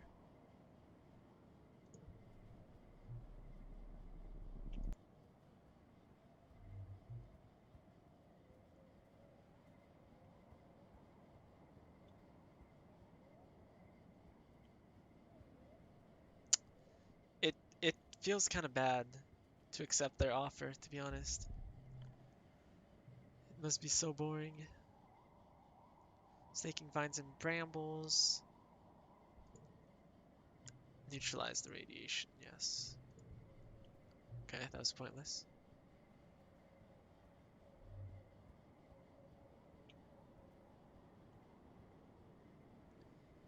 There's 2 more, I think, above here.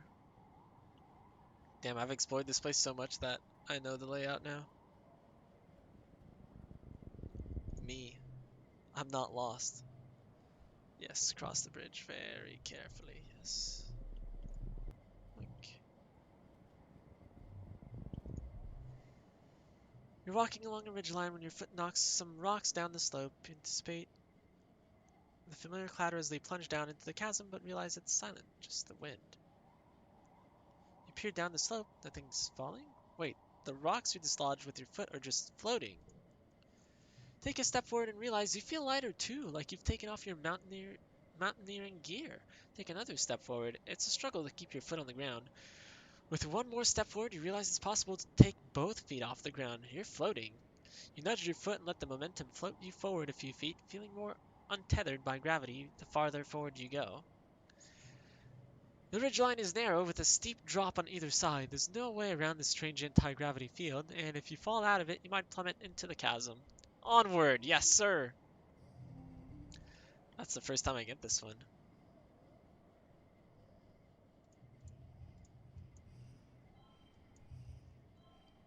-1 stress, cool. That's a lot of blue.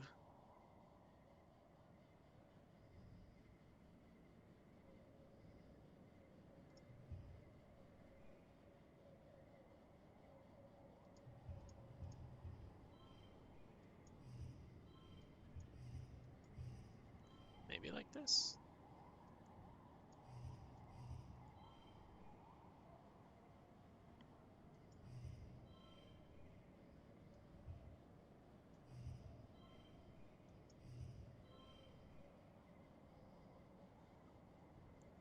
I don't know. I don't know. Doesn't really matter. I think at this point we're kind of on the clear. Ooh, that's unfortunate. Yeah, this drops it.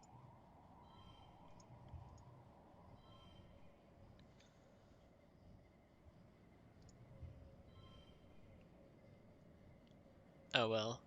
Oh well.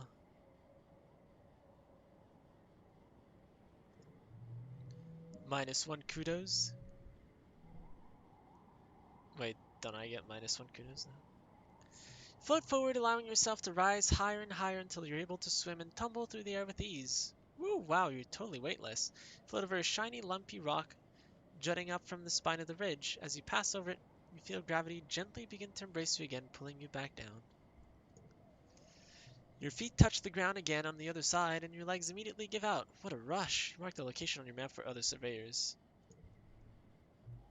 Alright, well, we're done here.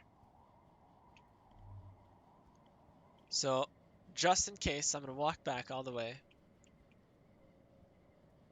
All the way, just in case. time is it for you right now? Still want to figure out a date and or time to play? Don't starve as a giant group and all perish. It is 9:37. So I believe I am 1 hour ahead of you? Or is it 2?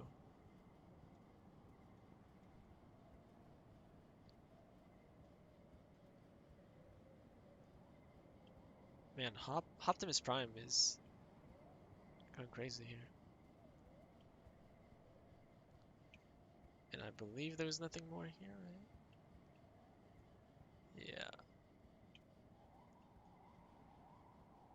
Did I clear this one? I did. Okay. 2 hours remaining to the stream. Yes, sir. There's technically an hour and a half, but yeah. You're 1 hour later than me. Okay, okay. Go home. Go home. It's over.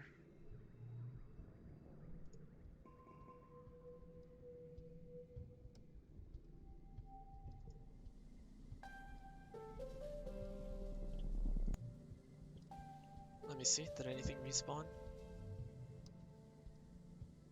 Nope.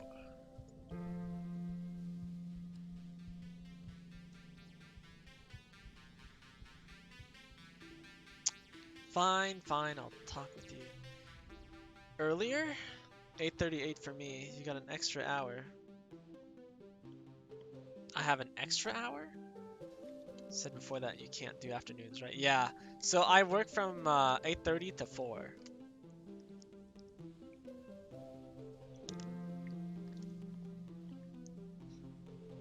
Since we can't during the weekends, so.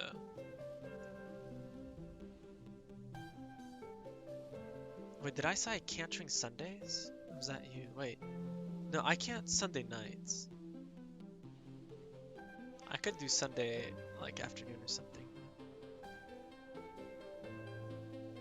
Or Saturday? You can't Saturdays, right? Yeah, because you're out with your mom.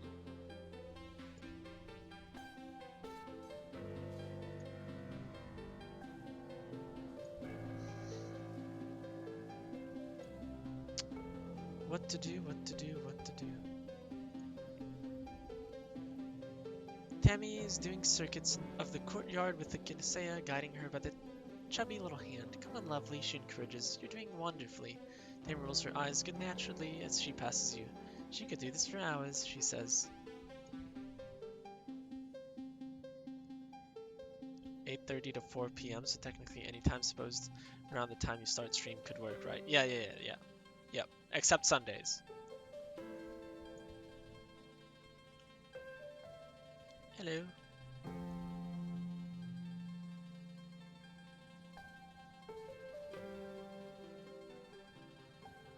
Verbanet and I were just talking about how the soldier is starting to leak. Just terrible, waking up wet.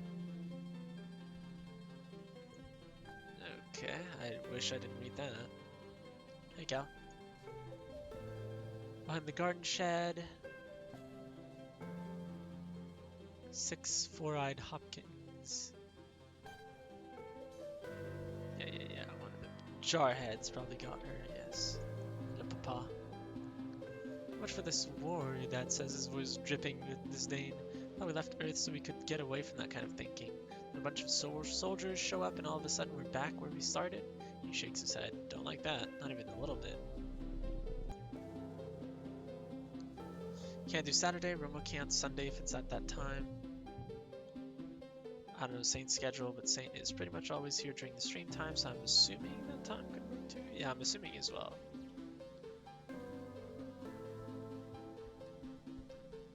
Hey, Nem, happy birthday.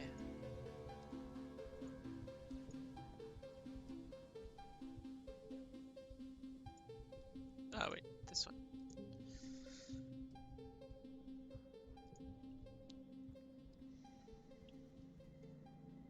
So, what now? I don't know what now.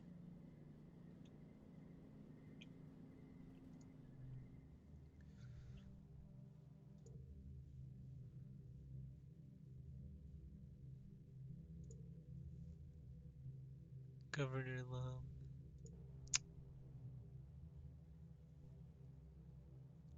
I guess I'll just keep working here and hopefully something happens.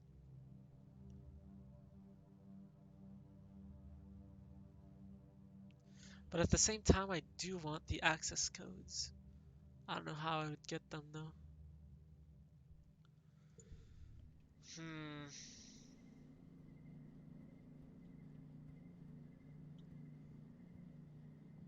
It's probably with Hal, right? Repair robots, maybe? I'm gonna go check it. You're honestly pumped for your first day in the robotics lab. There wasn't enough room on the Strato for a proper lab, so for most of your life you've been warned that the bots the colony relies on, like the watering bots and the hover lifts, will eventually all break down for good. With a fully functioning robotics lab, you should be able to keep those bots active for a lot longer. Plus, there's all sorts of unused bots in here. You look around and wonder at the wide array of chassis and shells. Maybe one day you'll even be able to create new robots of your own. You can't wait to show off what you can do. Hal gets you started along with Congruence, who helps with the programming. I'm really just her hands, Hal says, laughing jovially. She's the brains behind the operation. My dad said the same. Why am I getting bricked? Is this the same one? Why doesn't it look like the same one? Any day during the weekday. Probably should exclude your streaming days. That leaves us with Monday, Wednesday, Thursday for Don't Starve. If anything, we're partners in crime. Where would I be without you, Hal? So what are you excited to work on? Programming is super cool. Isn't it? Congruence agrees. You can do anything with the digital world. Translating it to the physical world is another challenge, but I promise you're going to learn so much about bot code. Hal lets you putter to your heart's content, happy to let you work at your own pace while he grades projects from his engineering class. If you have questions, Congruence answers them with her supernatural patience and cheer. You spend the day getting to know your way around the robotics lab, meeting all the bots you're going to be working with. These broken, forgotten bots just need a little TLC. Don't know what that is, but sure. Cards with gems are wild. Oh wow. That is an interesting one. That is a really interesting one.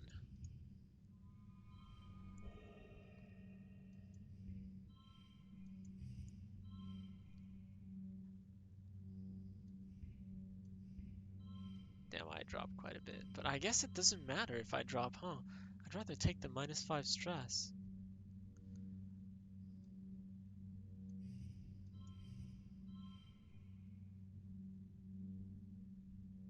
Wait, I don't have enough.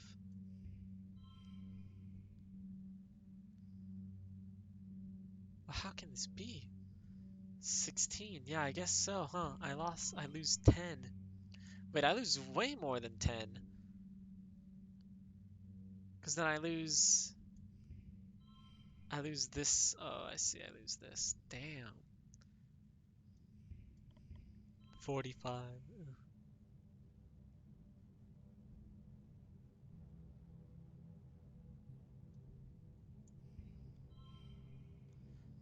I mean, I could use these. I have a ton.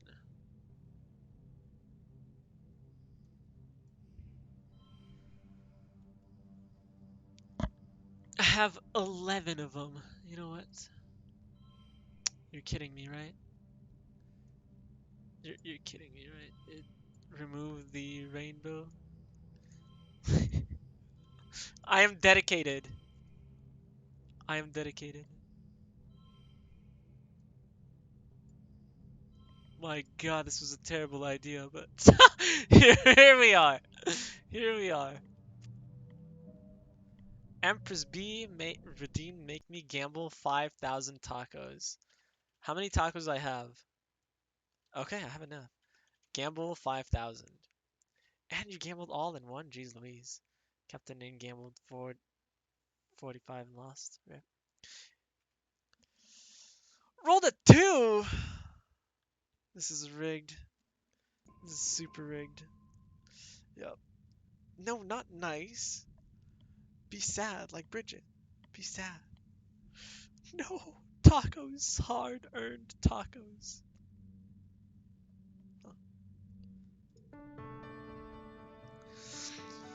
Ah, yes. Good, good, good.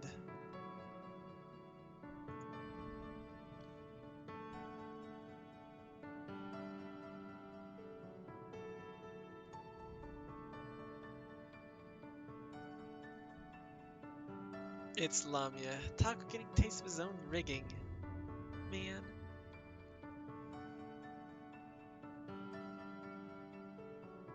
Watching Delight? Sure. I watched in horror last time, I think.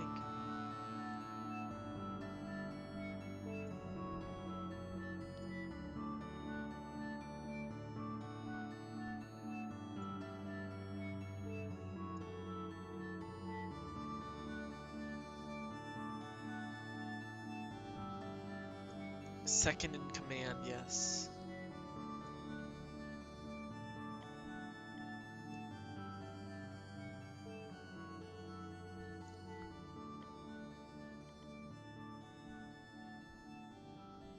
I mean, I feel like second surveyor is just second administrator. Why can't I do that one? Second surveyor is just always the option, isn't it? Second engineer. I'm just gonna take it from Tang, whatever. Come forward to be added to the ballot. Tangent watches you with a wary expression as she adds her own name. Yeah, the council discusses all the nominees at length, then Tangent wins by a large margin. Yeah, I don't know why I would even try that.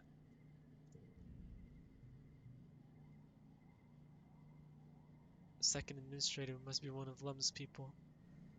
Nem is second security officer? Really? Not even Vase? Cal is chosen second cultivator. He pause. Utopia's second, much to her dismay. Yeah. I feel like the only option here is surveyor.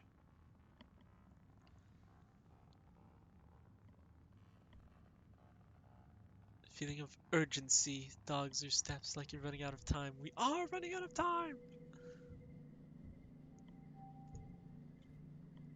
We're literally useless. Yeah, we are.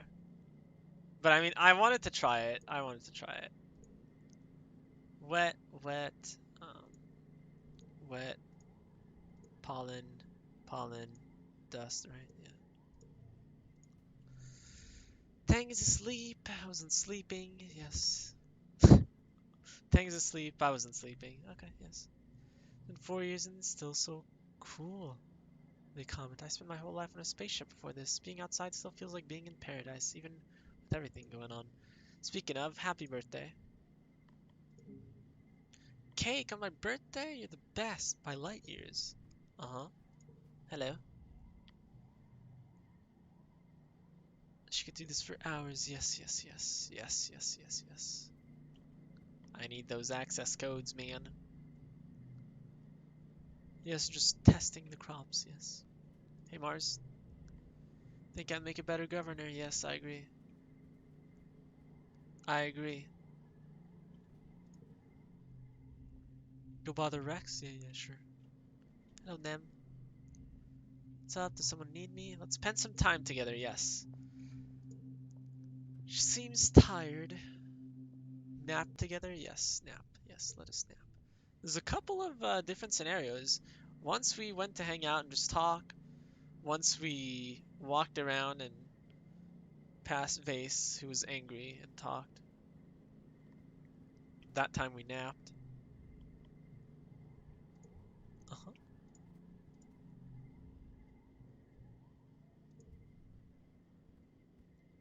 Man, I wonder how this one will end.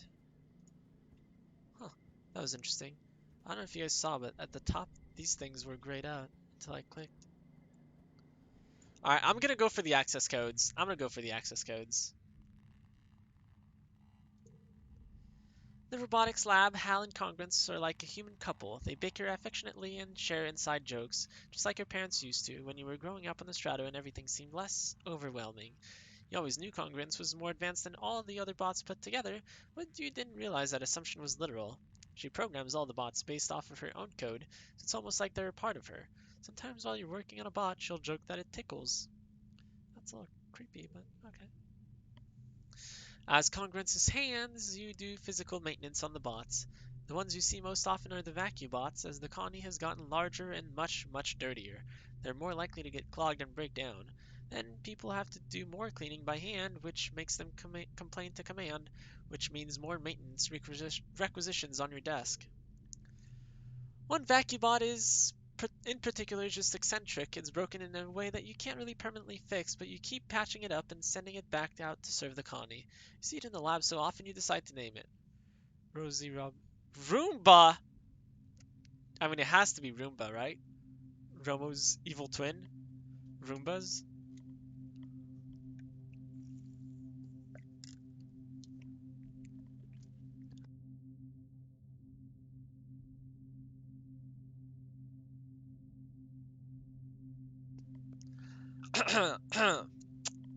Give me a second.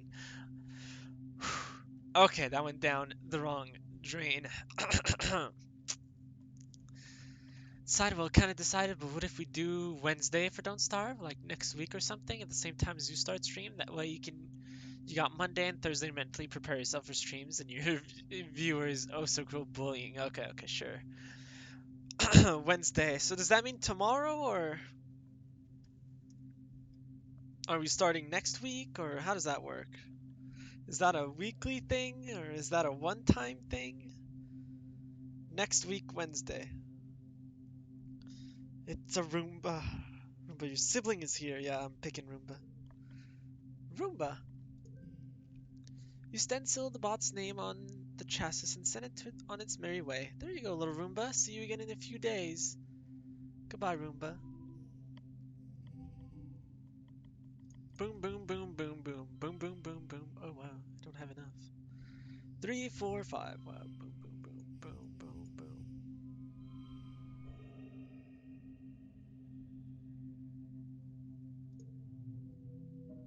That was close. Dang it, give me the access codes! The codes!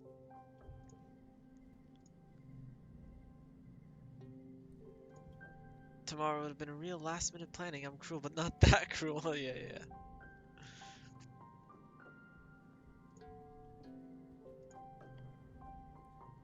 Man, I wish I could do something, but...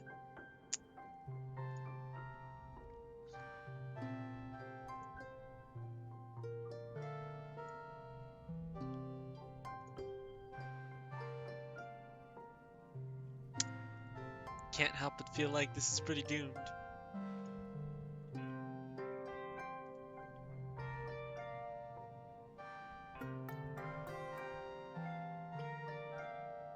So what do we do next run then?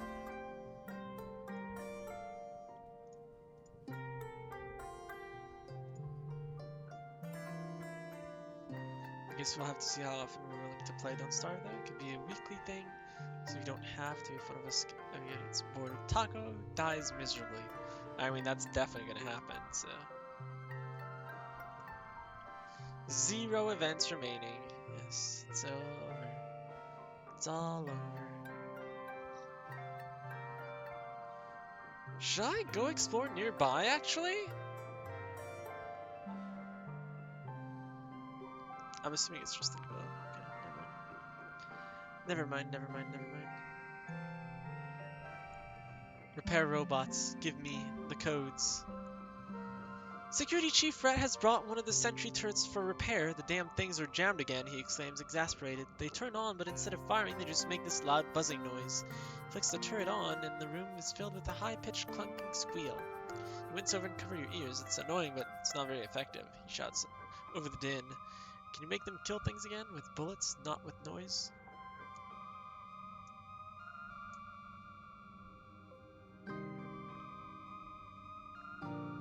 You're stuck with us forever. I mean, forever is... Oh, we can revive you. I didn't even see that. That's what I was gonna say. Forever is until I die, but... I see how it is.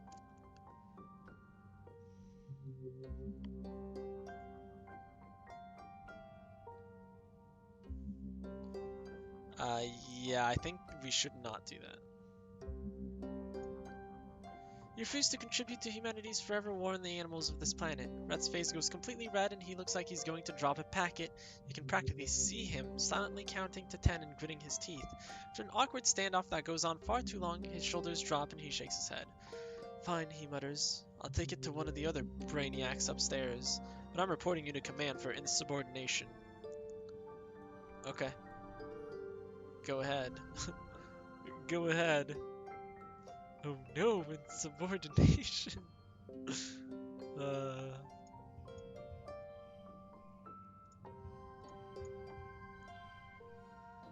what the? I'm getting owned over here.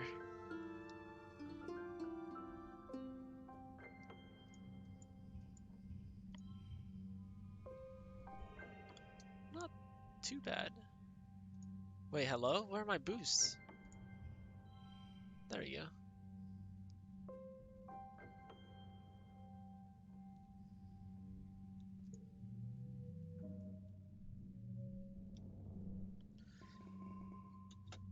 The access codes, damn you.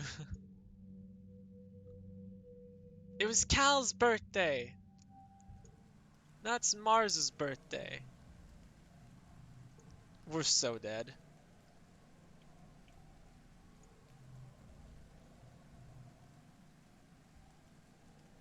Oh, Taco, she exclaims, putting her hand to her chest. Are you taking care of yourself? Do you need a nap or snack? What can I do to help?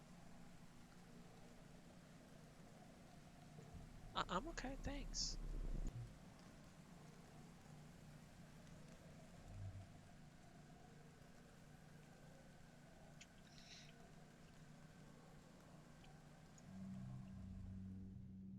Uh-huh.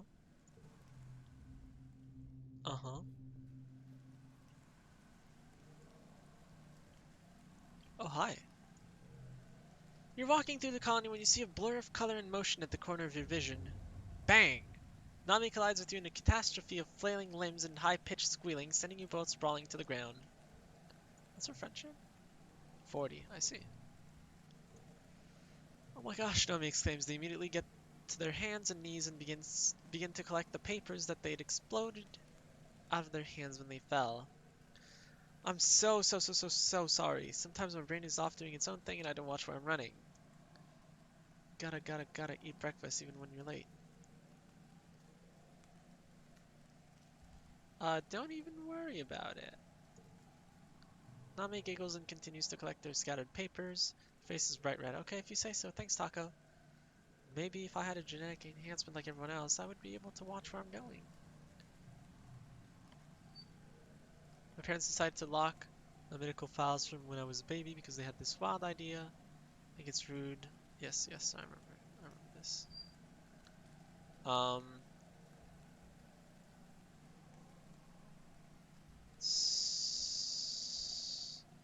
is it smart? Is it smart? Yeah, I think so too. Yeah, okay, it's smart. Smiling brightly. Sometimes I think about what kind of cool superpower I wish I had, but most of the time I just assume my parents are just avoiding telling me they gave me the superpower of being turbo awesome. Nami wiggles their eyebrows. Maybe I'm just like Galactic Cyber Prince Umiyama, and one day a talking Hopeye would come tell me I have to defeat the Mecha Ultra Nether beings. Nami starts walking with you, talking animatedly with their hands. I know my parents just wanted me to know that I can be anything I want to be when I grow up, and I don't have to be super strong or super smart in order to be happy. They always told me nothing good and nobody knows what's good for Nami except Nami, and I really think that's true. They stop and turn to you looking serious for the moment. Sometimes it does kind of feel like, well, Nami squints up to the sky, into the sky. Sometimes I wonder if I'm only good at something because I have some kind of secret advantage I don't know about. Sometimes I think the opposite, like I'm not very good. Like if I'm not very good at something, I'll feel angry because maybe I could have been good at it. It was really bad on the Helio because everyone is really good at something. Usually things like marching and shooting stuff. Thought maybe I would feel different here, but where there are people with all kinds of skills, but they sigh. No matter what I try, someone is already way better at it, so I just feel like I just suck at everything. Sucks to suck. Everyone sucks at first. It's the first step to being kind of good at something, Nami says brightly. That's from a show I used to watch. I guess I don't suck at everything. They strike a pose with an imaginary laser pistol. I'm really good at laser fable. Pew pew. Okay, you have fun.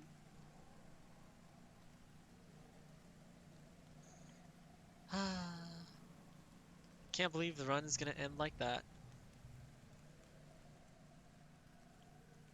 Cow sitting in the garden fence, feet laced through the slats as he balances a container of cut up watado on his lap. Hey, Atako, he calls out. Time for a break? Come on over here. Help me finish this. Skewers a piece of watado on his fork and drives it towards your mouth. Beep beep, open up for a timely reminder that we've made ourselves a part of this planet's ecosystem and have to deal with the consequences. I know this better than anyone, Cal. I know this better than anyone. Mr. Lum! No? Okay. Okay. Sure. Yep. Is there new events?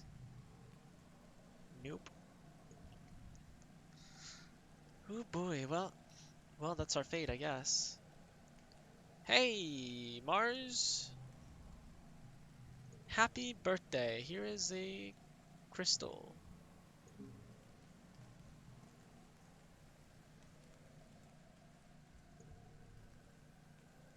Good. Hope you have fun. Give me the access codes. Nami Nami is assigned to work with you at the robotics lab this month. At first you're happy for the help, but it quickly becomes clear that they're more interested in unreasonable fantasies like building a giant robot to defend the colony. I saw it in an anime, they chatter as you show them how to ground yourself before working with the sensitive electronics. It's totally cool, we just have to... Perhaps it's better to master the basics first, Nomination. Congruent pitches in smoothly. For example, there's a vacuum bot awaiting repairs for its intake and output valves. You know, without looking, it's Roomba. Yep. Your problematic little buddy is sitting in the first bay. You pull up the work requisition on your holopalm. Looks like the reports it's being spewing dirt out instead of vacuuming it up. Typical. Frickin' Roomba. Not to worry, little buddy, Nami says excitedly. We'll fix you right up and get you on your way again. They peer into its sensors. Maybe with a few upgrades. If it's blowing out dirt, maybe it doesn't want to be a vacuum anymore. They look at you hopefully. Um, need creativity 40 or greater. Let's just fix it. Re-engineering. Oh, this anime defense bot. Okay. Let's just fix it. Robotics isn't about feelings. You do things properly, the boring way. You fix that vacuum bot so it vacuums again and send it on its way. Nami's a little deflated, but it's important they learn to stay on task. Get to work. Would Taco Taco want the killer rabbit as a pet? The what? Very doubtful. Sounds pretty doubtful for sure.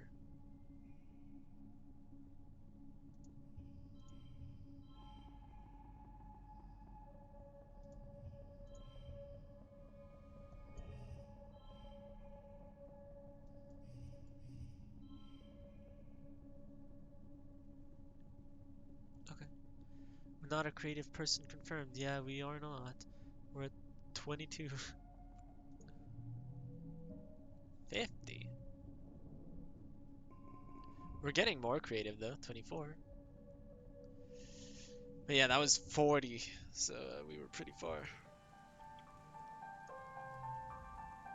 What is it? Have you heard from the YS? I have, yes. Wish I could tell you, but...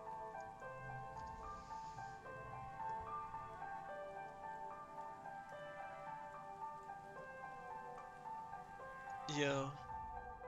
Man, you say the same things over and over again.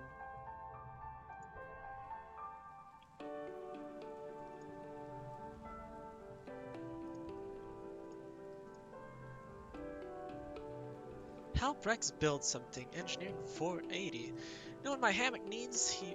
He Rex? Says Rex? An automatic snack delivery system for when my hands are busy.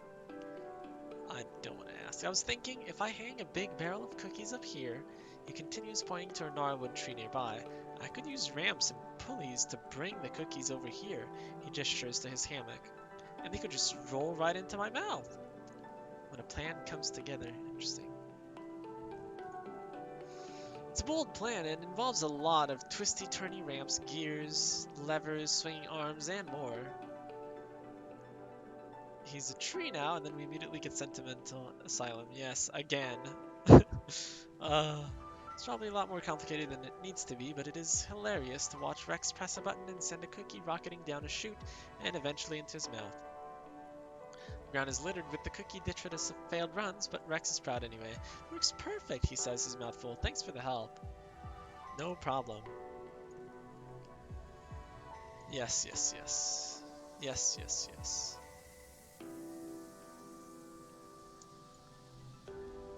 Taco, play Laser Fable? Uh-huh. Uh-huh, uh-huh, uh-huh.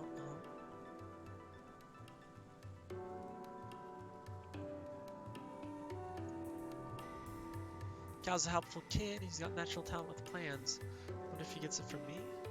Just kidding. His mom didn't use a donut, I'm pretty sure. She did. She would tell him something. Yes, yes, yes. Yes, yes, yes. Alright, give me the codes. Give me the codes.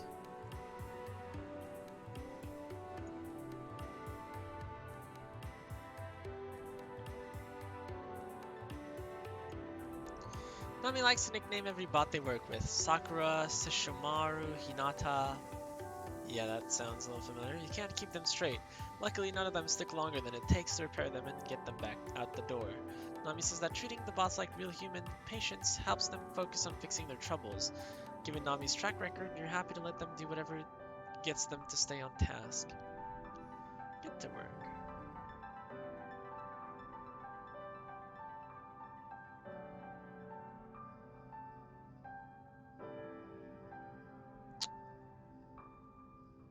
Wow, these are not too great.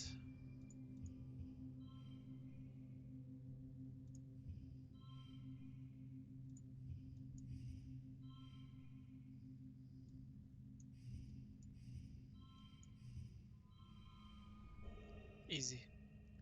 Easy peasy. Yeah, okay. Sesshomaru, Nami's cultured. Inuyasha, come back, let's go. Oh, is that what it was? See, I knew Hinata and Sakura, but not Sesshomaru. Have Sesshomaru on my shirt that I'm wearing? What? Really? Have you heard from DYS? Yes.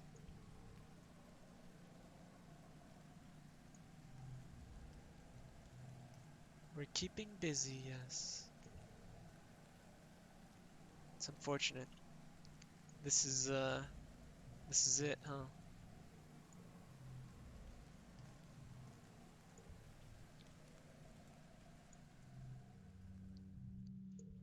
Alright, well, we failed. Well, we failed. So, I think I'm gonna rest. I'm gonna rest and then go out during glow. And that'll be that. And this time, I am going to take the combat thing. This thing. I can't take this thing. This thing. Yes. I have 200. I can get this one, which 15 would bring me to 38 plus 15. It's higher than 50, which is what I needed, I think. So I would take this one. Brain Trainer. It's 10 reasoning. Is there more 200s? Autoplay best hand? Meh. Meh. Alright. Yes. Okay, let's go rest then. It's an Inuyasha shirt, so yes. Which one is Inuyasha?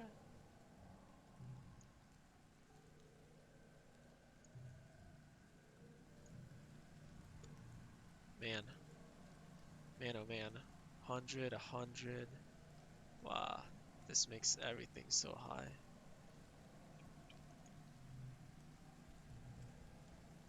Relax in the park. The garden is a peaceful place where you don't have to think about how the Connie is always shimmering about, being at war against the creatures of Vertumna. You can just sit and empty your mind, smelling the sweet perfume of flowers and listening to the wind rustle the green grass. It's one place to find peace, even when it feels like everyone else is losing their minds. It was Tang's birthday and DYS's birthday, and I missed it.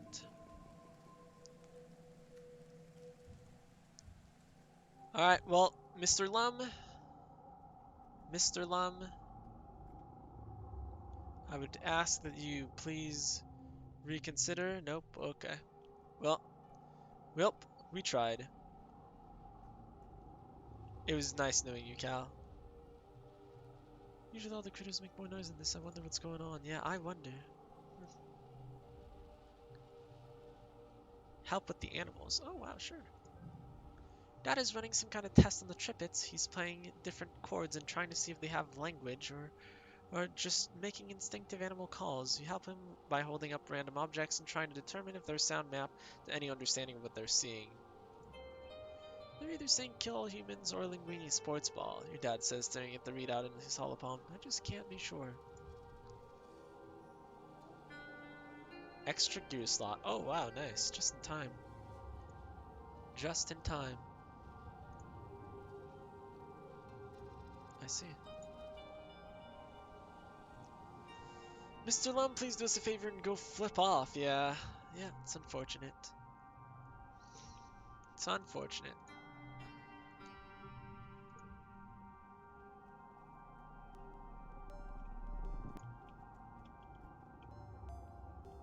Hey, Nem. Want to train together? Sure. Nem always insists that you never go easy on her, so this time, you don't. You go after her with everything you've got. By the time she finally taps out, you're both breathing hard. You let her up and she touches her fingertips to her eyebrow, startling when it comes back red. Whoa, she says, you really kicked my ass. Good job. Writing a friend. -4 to last card. Interesting. Not sure why I would want that. I challenge you. This suggests a classic Helio test of grit. Punching. Oh, yes, I remember this. Yes. When by default, don't be such a coward, Taco. Take it like a soldier. Whatever, man. Don't like the idea of hurting Nem. That card is so oof. Yeah, I can't say I like that one either. Okay, well. I'm out. I'll see you guys later. Sneak out, drink glow. Yep, I'm out. I'm pulling a DYS, man. I tried.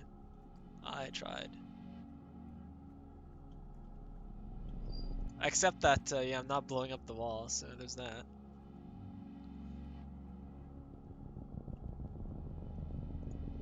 Sam! Yeah, save us! Save us! DYS too, save us. You're amazed at how peaceful it is out here. It's not what you expected. You stay out of sight of the watchtowers and slip between the mush trees. Yes.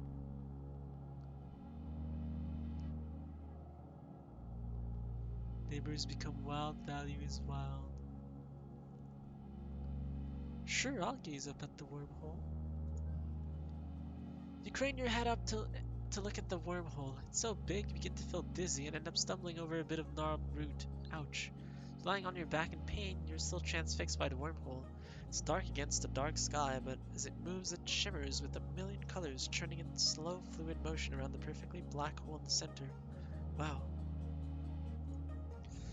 Though you can't see it, you've been told the wormhole high above is shining with ultraviolet light. It's invisible to the human eye, but absorbed and re-emitted as visible light by the flora and fauna around you. Holopalm calls it a black light. Yes, my clothing glows faintly. I remember this. This is, oh yeah, look at my shirt. Jeez Louise, I didn't even notice last time. It really is glowing. Oh, where the gnarlwood, long treads. Oh yes, take a closer look. Yeah. Cutting my way through it. There we go. Now we can do this. Your skill with the blast cutter comes in handy as you're able to cut a taco-sized hole through the sticky hairs without accidentally getting them all over yourself. Seriously, this stuff is like super glue and the strands are extremely tough. You get a small piece on your pants and are pretty sure it's never coming off.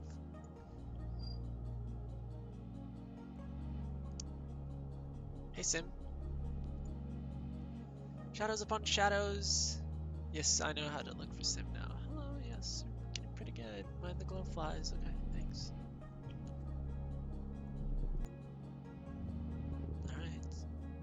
Alright. Yeah, we'll do it right now, sure. There's probably one more here, right? Wait, there's just crystals? Taco sized, yeah. Taco with a capital T. My size, not the small taco size. Can I not go up? There we go. Really? Okay. Yeah, I don't know if I want to be a gardener, to be honest, but we'll see. I'm trying to imagine you fitting into a literal taco-sized hole. I probably could, let's be real. Climb up to a plateau ringed with gnarled trees. The view is fantastic. You can see the entire valley on this side of the Connie from here. I have a curious sense of remembering this place, not from your dreams, but no, from a vision you had deep under a strange pyramid. Something important will happen here, but not yet. Take some photographs, sure. It's just so beautiful out here. Too bad you can't share these without raising suspicions. Nobody's allowed outside the Connie during Glow. Nobody. If you were hurt, Utopia or the others had to come rescue you and got hurt themselves. Well, there are good reasons not to make anyone worry. You'll just have to treasure the memory of this beautiful place. Keep exploring. Is it over? Ah, good lord. Well. Would Taco Taco be scared of the killer rabbit? Most likely. Huh. Knowing the attack is coming as it always comes in Glow does nothing to calm your nerves. There's only so long you can handle sheltering in your quarters. As the month draws longer, you find yourself almost compulsively walking the walls when you're not working, scanning the tree line for the first sign of trouble. You're there when you see them, dark on dark shapes coming out of the forest, perfectly silent. You watch with the lookouts as more and more figures amass at the forest's edge. Minutes pass as the horde pushes into the firebreak, numbering at least must be in the thousands, more animals than you've ever seen in one place. The ground is choked with a teeming carpet of smaller creatures darting in and among the legs of oh no. Oh no. The forest bends as as a faceless emerges from its depths, followed by two more. The mood on the walls is discouraged. One faceless destroyed your colony. Two faceless required an irresponsible number of explosives to take down. How are you supposed to be able to handle three? Or there's even more? A single creature cuts through the horde and stands at the front like a general leading their army. There's something deeply unsettling about it. Some sort of chimeric beast on its bottom half, wrapped in tattered strips of flesh. Though from torso up it looks almost humanoid. Interesting look. Most upsetting is how its collarbone seems to unzip in a chaotic fleshy mess of teeth, revealing a neck of glistening sinew and muscle. Its insectoid face seems to truly see you, a shrewd intelligence in its milky eyes. The creature steps forward and speaks. My name is Noctilucent, they call out with a voice like dry grass. Though they speak your language fluently, they have an accent you can't place. You have trespassed in this garden long enough. So this is Sim's partner, huh? For millennia, I have been tasked with keeping this planet safe from invasive species, extreme weather, plague, famine, the migration of predators, all tactics I've used to ensure an invasive species cannot find a foothold where they do not belong. Controlling you by indirect means has proven ineffective, they say, glaring up at the row of horrified colonists atop the walls. I can no longer ignore the destruction you have caused and the threat you represent to the planetary ecosystem. However, Sim steps out of the tree line and stands beside Noctilucent. His eyes finds yours unerringly across the fine firebreak. Some gardeners argue that you have the capacity for reason, Noctilucent continues, so I have come to offer you an alternative, your unconditional surrender. Noctilucent smirks up at you. Surrender is the correct word, is it not? Something your singular, violent brains can understand? The terms are simple. Humanity will cease reproduction, cease expansion, and in return will be allowed to live out your remaining lifespans without the bounds of your walls. Do you accept? Wait, no reproduction? So we're just to die? Lum steps forward. Lum, you better accept? Nah, he's not accepting. I don't know who you think you are, buddy, his voice booms out from the wall, but you and your bullshit deal can bugger off and keep buggering off. Till you think you've buggered off so much you just can't bugger off any farther. Points at Noctilucent. Then bugger off some more. This planet belongs to us, humans, now. Well, there it went. It's hard to tell, but you think Noctilus looks amused. Maybe they were hoping this would be your answer, and of course, with Lum speaking for the colony, it was inevitable. So be it, they reply, and the attack begins. I'm running. I think I'm running. Am I running? Maybe I fight. Flip this out, buy people. I'm out. I don't know. Do we fight with Nem? Do we fight until the end? Running, fleeing, screw this? You think so? So we just leave Nem behind?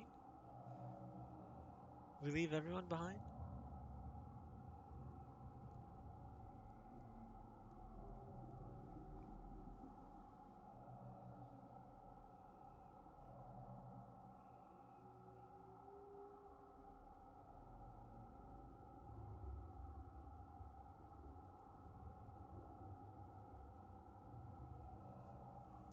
We're never the fighter anyway, our stats say otherwise, but like, yeah, yeah, our stats do say otherwise. Damn, with that thing, this thing, our stats are so freaking high.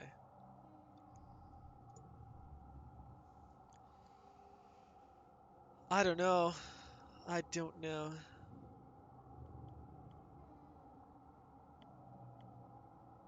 I don't think I want to fight it, to be honest.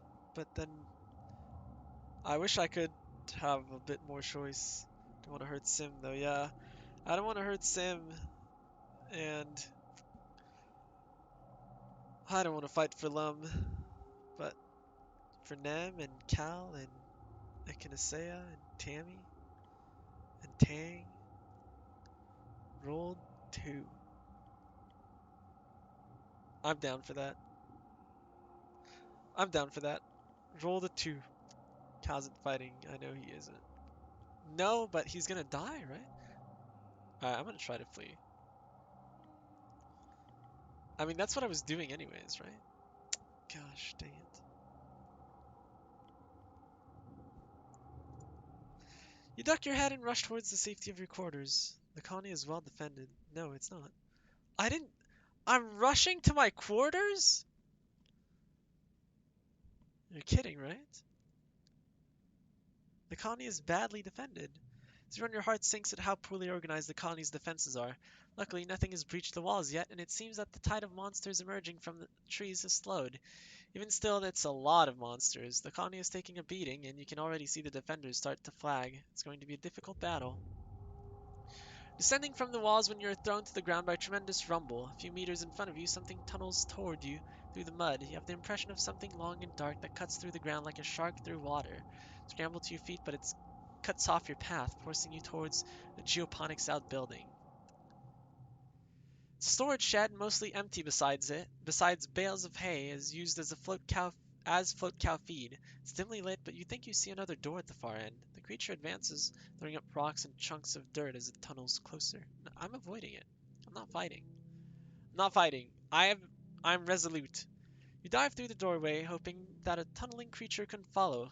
It stops on the threshold and pokes a long black snout out of the dirt, sniffing.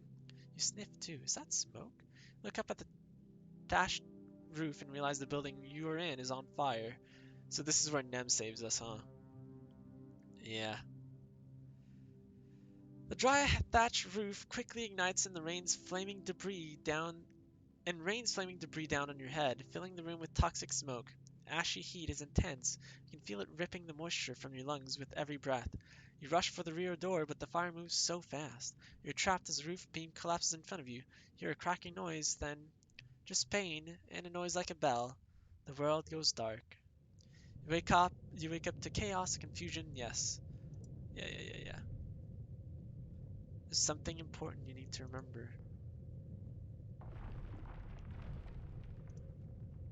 Your friend is gesturing.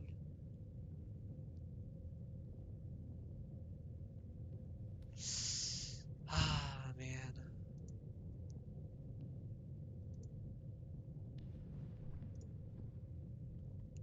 Glow season. Hi, Nam. Yeah.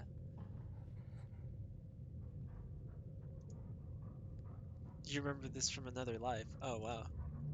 Not a dog, a monster. It's about to end your life, and probably Nem's too. She tightens her grip on you. You prepared for this earlier? I did? I did? Wait a minute. I prepared for this? Biology 100? You've remembered this day for many years. The choking heat of the fire, this dog creature's dead yellow eyes haunting your dreams. You've prepared for it. Max biology? What the? Taka wins? Hopefully.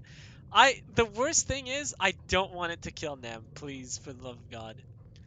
Specifically, you've installed an armed freeze trap right where you knew the animal would be standing when it transformed into a towering horror. As it does, you trigger the detonator. The trap sucks inward, drawing all the heat from its surroundings. The monster's feet are frozen to the floor as it instantly crystallizes, becoming an ice statue. Nem doesn't stop to wonder how this happened. She gives the statue a solid kick and it shatters into a million fragments. You emerge from the inferno of the shed, burned and concussed but alive. Anemone smiles. It's good to be alive. You have your wounds tended in the med bay. Other soldiers there are in much worse shape, but at least the battle's over. It is? This year, the colony was nearly wiped off the planet before the animals were finally repelled.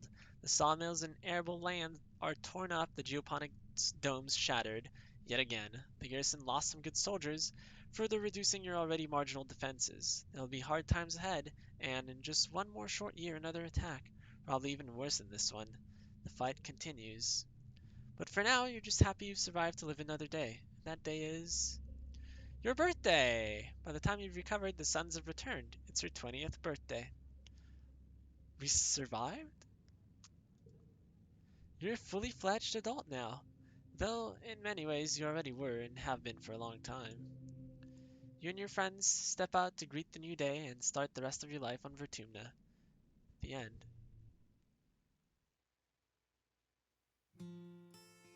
Wow! We won?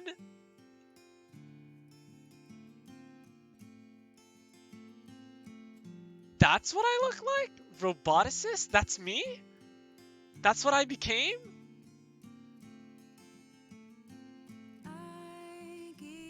About winning, but at least we were alive, yeah. You've always loved machines and decided to dedicate your life to them. You make the colony high-tech, refusing to let things just break down as people expected they would. Why bring all this technology to a new planet if you weren't going to fight your hardest to preserve it? Tinker with the robot? With the bot programming? Start a microprocessor factory? Sure.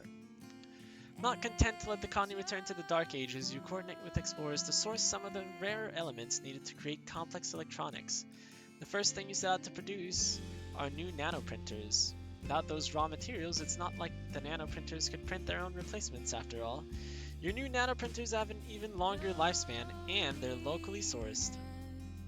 Tenjin becomes chief engineer when Instance retires to focus on her research. She isn't a very communicative boss, but she keeps the engineering wing ship-shaped. You live the life of a tinker, but never too far from your beloved bots. But what about Nem? After a tumultuous beginning, you and Nem finally managed to find each other. When you were just barely adults, it seemed like it would last forever. No! No! Nem becomes security chief once Rhett retires. Her training in defense means that the attitude of the garrison mellows in later years, and young cadets look up to her with admiration, never fear. Still, defending the colony weighs heavily on her. You watch helplessly as the endless, horrible grind of the yearly attacks takes its toll on her. When she turns to drink to help numb the stress, you're there to support her when she's ready to claw her way back out again. You're together for a long time, long enough that when you start thinking about having children, Nem isn't as hardline against it as she was before. She agrees to 2 children, an older girl and a younger boy, so long as she doesn't have to carry them herself. Wait, really? Early motherhood is hard on them, but luckily you both have Aunt Anne to help you raise your little ones. As the fog lifts, Nem's latent skills for caring for her younger brothers come right back to the surface. She's the most fun mom in the colony, always ready to play a game of sports ball or give a pep talk about his skinned knee. You give your son Nem's blue scale scarring enhancement too, and he sports his scars with pride just like his mom. The life of a soldier is unpredictable and unfortunately often tragic. The colony loses Nem during an attack. Of course. She was still so young, as was calm, all those years ago. It's small comfort thinking they may be together again wherever they are. Good lord, man. Symbiosis, the bridge between two peoples. Undying, never aging, ever patient. Sim becomes as much a mystery to you as the rest of the planet. The colony continues to buckle under yearly attacks and unnatural disasters, but Sim never wavers in his passion to learn everything about humanity. Though he remains as cryptic as always, his affection for your species only deepens. In your grief and demoralizing fatigue, you sometimes turn to blaming Sim. Why can't he stop these attacks? Why can't he argue with the gardeners to leave humanity alone? He tried, man. He never holds it against you, no matter how cruel your words. Every time you calm down, he patiently reminds you that his dissenting voice is one of the only reasons humanity hasn't been destroyed outright. Yeah. Meeting Sim in secret makes you feel horrible sometimes, like you're being torn apart in the middle of this war. You love your friend, but the war takes its toll on your friendship, just like it wears down on the colony. As the years go on, you venture out less and less often. It's dangerous out there, and your work keeps you inside the colony. Eventually, you stop seeing him at all. You think he might have taken another form. Maybe he's moved on from humans to study some other animal. Maybe the gardeners have given up on understanding humans. The attacks only grow stronger every year.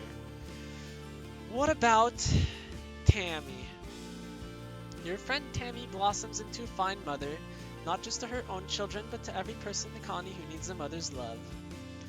Cal and Tammy's commitment ceremony is the event of the decade. Bedecked, I don't know what that means, with flowers, streamers, and holographic images of unicorns and fairy tale castles. They stand before the colony with echinacea and profess their intentions to live together as a family unit. A foregone conclusion for most, as Tammy is already beginning to show her second pregnancy. The 3, soon 4, then many more of them are a symbol of hope for your growing colony. They live on a homestead near Geoponics, and their home is always filled with love and laughter. Tammy insists on cooking for you on your weekly family dinners, and she even begins to get pretty good at it. My family dinners without men. Quite without meaning to, Tammy becomes an advocate for the communal raising of children, just as you yourselves were raised. The more militant Helios resist, not wanting to associate with the Stratos' hippie nonsense, but as the colony grows, so too does her influence over the next generation. Good job, Tammy. Though Aunt Anne stays on as the chief steward well into her 90s, Tammy takes over the new creation, becomes something of a mythical figure in the colony. Auntie Tammy in her own right. There's no child born who doesn't know the safety and warmth of Tammy's arms. Cal? Yup. Your friend Cal grew up, but he never lost his boyish charm. Cal soon rises to the role of chief cultivator. The responsibility of feeding the colony is enormous. Cal's not good with confrontation or pushing people as hard as your mom famously did. On years when drought or pests threaten the food supply, you often see him looking haggard. He deals with a lot of stress and it ages him quickly, but his kind nature means he never takes it out on other people or wants them to worry about him. He's a lot like your dad that way. Never lost his boyish charm. He lost his good looks, though. Yeah, his hair, mostly. His haircut. Cal and Tammy formalize their relationship after a few years. Before the colony, they state their intentions to live together, loving and caring for each other as a family unit. It's a beautiful ceremony. Echinacea is the first of many children they raise together. Together, they have a tidy little sum of children, and that's the only tidy thing about them. The children grow up digging in the dirt, eating bugs, nearly getting mauled by farm equipment, and having a great time being kids. Cal dotes on every one of them and adores his partner Tammy. Socks just keeps getting bigger, and it seems she might live to be hundreds of years old. She protects the colony and remains loyal to Cal even as the attacks continue. Cal himself never gives up on trying to convince people to live in harmony with Vertumna. Though his family is his source of strength, he struggles with the violence that's necessary for the colony to survive here. In his 50s, he's killed while defending Geoponics during an attack. You grieve him deeply for many years. Oof. Oof. Imagine if Socks is a gardener. Oh man. Your dad never really recovers from your mom's death. He tries, but his smile just isn't the same. He continues to carry the weight of feeding the colony on his shoulders, ranching and farming and analyzing new native plants, trying to find better ways for humanity to thrive on Vertumna. The attacks On the colony destroy his progress every year, and the stress ages him prematurely. You watch your father grow weaker under the strain, until one day a sudden heart attack claims him in the field. He worked hard every day to see Vertumna flourish, but you have to go on without him. They'll always be with you, in the ground you walk on, in the trees that give you shade, and in the cycle of life that sustains you. Your hawkeye is a good companion, but you're no replacement for its own species. When a herd of hawkeye roam close enough to the colony, you release it back into the wild. And a few years later, you're greeted one morning by a whole litter of hawkeye kittens outside your door, and Optimus Prime proudly showing off their family. Good job, Optimus Prime. And in my later years, the days turn to months, eventually becoming years, then decades. Before you know it, you're old. Life is tough but rewarding. Vertumna continues to challenge you and your loved ones. The attacks continue every year, getting harder and harder to withstand, and not just that, but droughts, earthquakes, and diseases, storms, pestilence, and more. Some years you worry that the colony and humanity will be wiped off the map for good, but humans are good at surviving. The adversity strengthens your resolve. You mourn your dead, celebrate your births, and keep adapting to whatever the planet throws at you. This is your home, for better or worse. You do what you can to make it a good one. Eventually, death comes to you as it does to everyone. Well,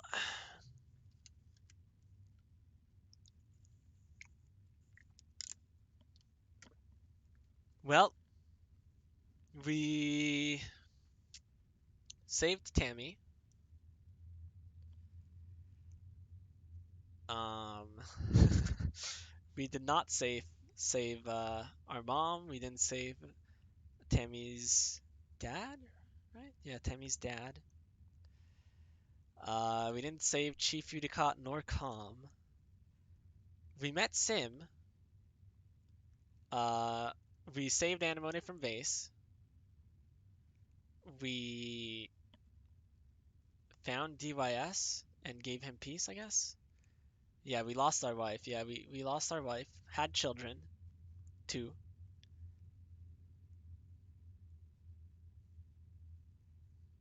And then had Tammy and Cal grow up and be happy. Although Cal died at 50, but Tammy was happy being a mom. And yeah, I guess we lost track of Sim at some point.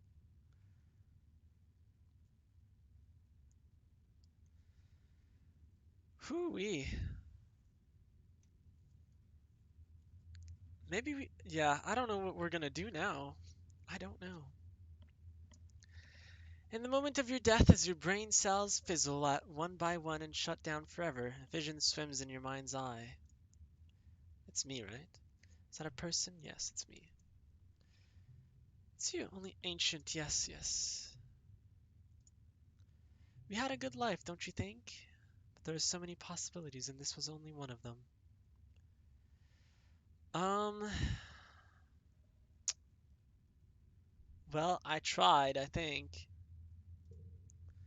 I can tell from the weight of your soul, he says sadly, that many of your friends and family died before their time. People who might not have, perhaps, if you made different choices. He pats your shoulder consolingly. It's natural in grief to wish you could have done something different, to have saved someone. But we're special, aren't we? We really can save them. We have a chance to take another path, to change the way of our life turned out. He reaches out a hand. Come with me. Go with them. We tried, yeah, we tried. We tried. I know who Civi would romance. Yeah, yeah, we do. We thought it was Cal, but no, it was not Cal. Alright. Roboticist. Ah, that's our ending, huh? I really just wanted the access codes. Did I not get them? Pixie Bean forever. Callan sucks. That's a good one. Sim is next. Let's go. JK. Yeah, I don't know. Goodbye, DYS. Music and stars. Faceless attack. Oof.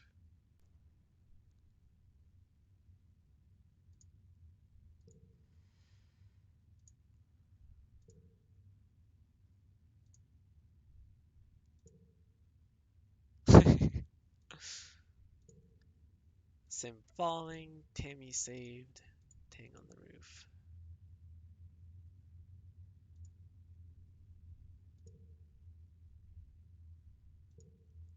Well, it was a better ending than the first one, for sure.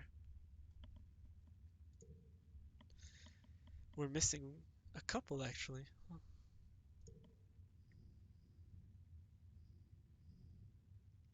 Some of them are items, yeah. Wow, there's a lot of cards. We're not getting this one again. Chivos.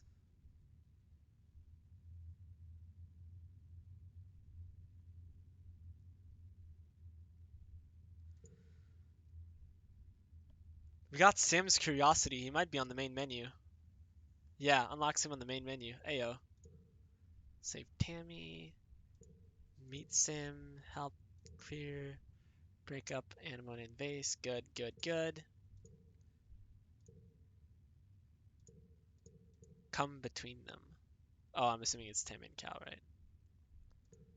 Score 75. A single card to value 50 or higher. What the flip? An impossible challenge. Have a deck of cards of a single color or wild cards. What? No more dreams. What the flip? Against all odds. It's a coup. Ooh, I want this one. No rain today. Peace on Vertuna. Deus is so pretty. Shame he's so ass. Yeah. As soon as I saw him when I played, I figured Civi would love him. Yeah. I have it, Saku. You lucky. You're lucky. I want it. Show me Sim. Where's Sim? Oh, there he is. Took me a little bit, but there he is. There he is. Hey, rolled 100. Let's go. Let's go. Okay, so it's him. Yeah, we got 2 people on the main screen this time.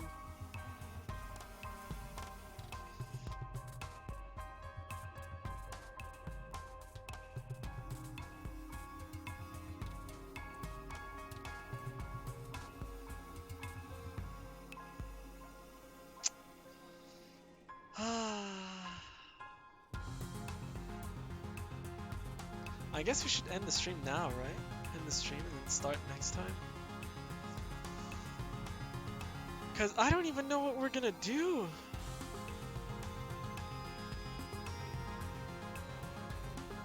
What do we do now?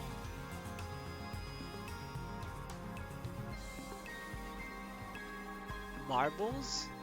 We still got several minutes? Oh no, I mean in this game. Our next run. What do we do about our next run?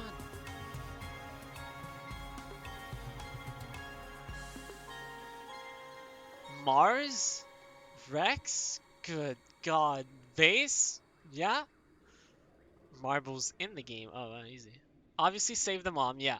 So we save Tammy, save the mom. I don't know how we're supposed to save the Tammy's dad. I wish we could though. Not Vase, screw Vase. I mean screw Mars and Rex too. Good lord. I'm assuming that's where we need to go to get the coup, but my god.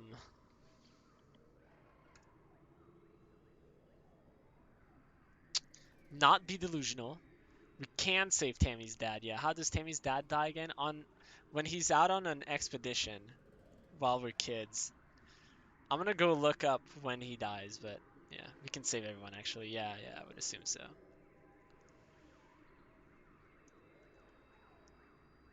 Wait, everyone? As in everyone? I really want to save Calm. Can we save Calm or is it like doomed for him? I don't know if you know. We can too? Oh my god. We just gotta stop him from going on that expedition probably. That'll straight up flip it up. Yeah. Yeah, yeah, yeah. I'm not sure.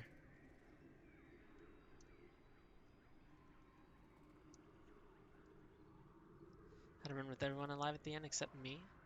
Oh, interesting. Um, can we really save Com and Governor Utica at the same time? Com is savable? Yeah, yeah, Com is savable, yeah. How weird. I don't even know. I don't even know. I don't even know. Feel like we need the access codes to save Mom in a easier way.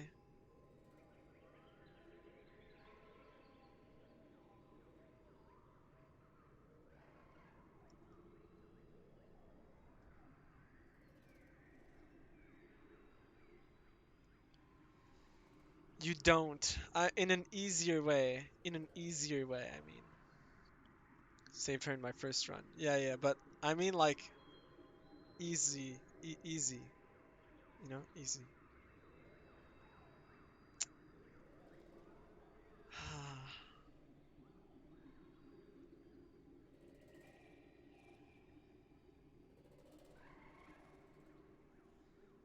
I wish I could get DYS and Nami to date each other. That's what I wish I could do. I feel like it's possible, right? With the matchmaker one?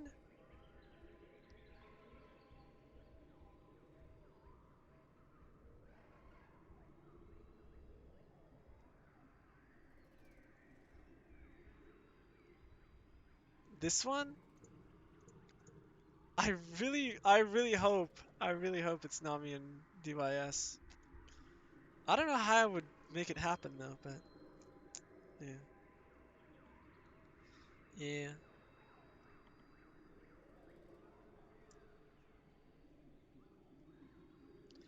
But like, what ending do we want? Because we didn't actually get an ending this time. Like, yeah, I mean we got this one, but like that could be anything. That's just because of engineering, I'm assuming.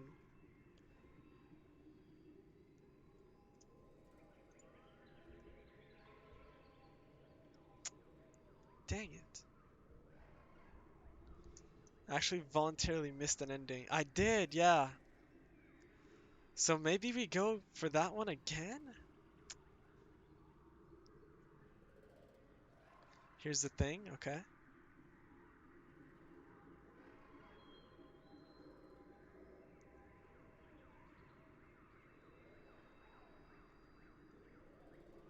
Here's the thing. Here's the thing.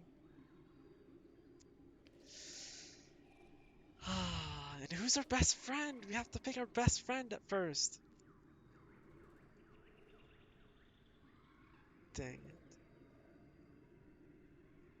What's our perk? I want to pick something different this time. We can start it. We can start it. Pretty sure we can save the colony because it would be ass if we couldn't get along with gardeners and humans. We just gotta work faster because we're only on a time crunch. Yeah, we're on a time crunch.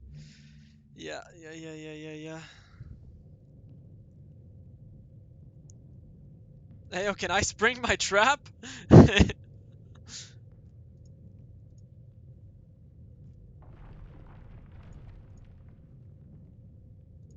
out, but I can't. Hey, Nem, what's up? This scene feels so much surreal if we date Nem.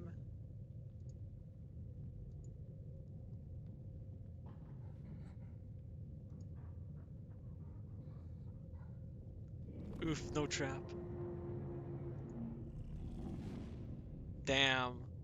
Nem and I both die here, huh? Started a new game and I'm at 90 Rebellion at the dusk of the 11th year. Jeez Louise, chill. Roll the 66. Wow, what's the win rate today? Are you 4-1?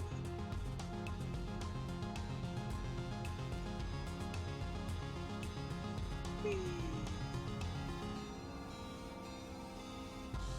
3 out of 4? Not bad. Hey, game will all worked as well.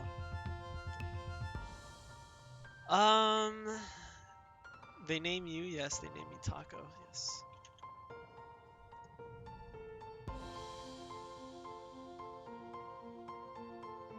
Wait, really? I wanted this one.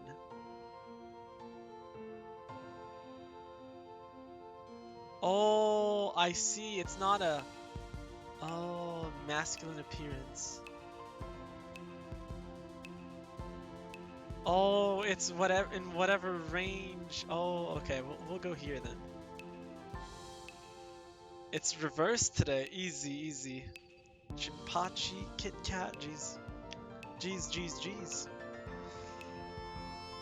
Okay. 78 perception. What the? These memories are of your 4th birthday. There's this big cake with a neat hollow effect that looks like fire, but when you reach out to touch it, all you get is a handful of icing. Yummy. Your present is biology, animals, persuasion, empathy, reasoning, toughness. I don't think those matter much, right? I think that's the one we picked last time. We'll pick this one. You don't really need trials for hydroponics, but someday you'll be on the planet with real dirt. For now, you get to play in a nice, clean silicone and sand pile and help your mom pick hydroponic strawberries. Friends, yes. Stories from your dreams? Dream people? Okay, sure. You've always been weird that way. You beg him to tell you stories about aliens called the Gardeners and insist they are real people you've met, or will meet, or something. They're from your dreams, but it seems so real. It's more like remembering. It's hard to explain. Your family doesn't understand, but your dad is happy to play make-believe. Together, you make up new adventures for the Gardeners every night. Okay. Is Taco Taco happy? The Shinpachi one is back? Without a doubt. Oh my goodness. Come on now.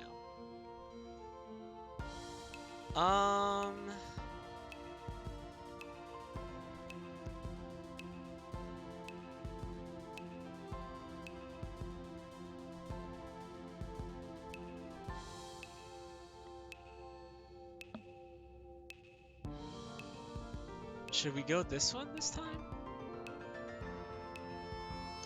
Gardeners, huh? How interesting, yeah. Absorbent brain, sure. Professor Hal says kids learn fast because their brains are like sponges, but when people get older, they can't absorb as much new stuff. Not for you, you're always learning and your curiosity knows no end. The other kids have trouble keeping up with you, but one tries.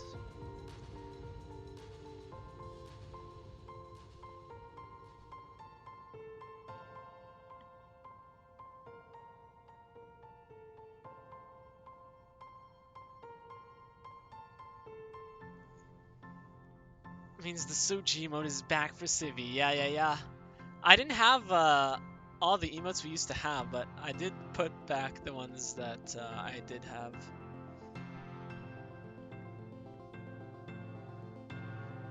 Soji, yay! His emote is pretty cute.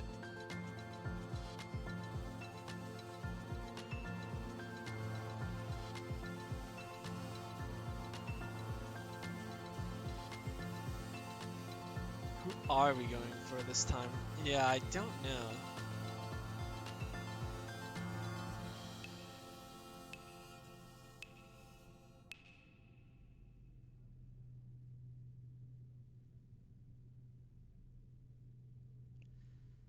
I don't know. Do we go for Anemone again? But then date her from the very start? Soji, Iba, Shinpachi, and Saito are back. Yeah. Or we could go for DYS and then try to get close to him so we can match him with Nami. After the last one, it kind of pisses me off. Yeah, me too. Me too. That's why I'm trying to make him like Nami or something. Or we go for Tangent again and then get an ending where she doesn't kill everyone or everything. I don't know why I would pick Cal or Tammy, to be honest. The US allows us to explore earlier outside the walls. Yeah, that is true. If we want to save Uncle Tonin, for some reason his name just came back to me. Oh, wow, that's interesting. That's interesting. The friendship is still here, huh? That was base friendship 4. Interesting. I already know my fondness of Sim, but we could delay it. Also, how many runs of this do we want to do before starting a new game? So many questions, so little answers. I have to like sit and think about all of this. The question is, what would we play next? What would we play next? I don't know.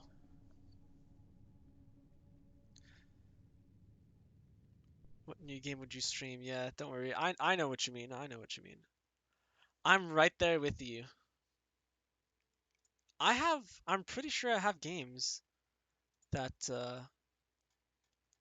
I could stream. Um, how do I group by collection? There we go.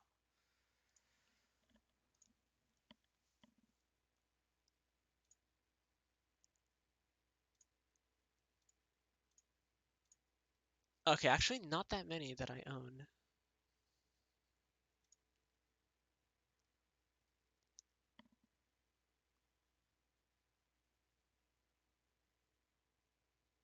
Anyways, I could just look at it later because right now we're. But yeah, stream Don't Starve. Oh yeah, true. To the Ibiza, JK. Oh, what if it was time for Tails? What if Tails comes back after a millennia? Wow, I know, right?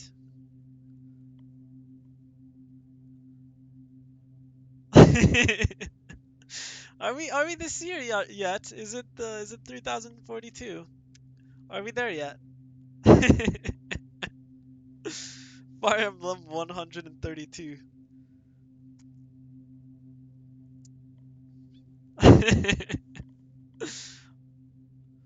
So Fire Emblem Engage only has one story, right?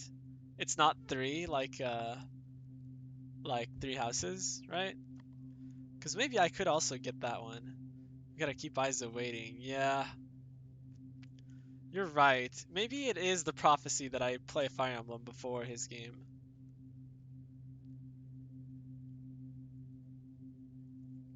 Doesn't Three Houses have 5 stories?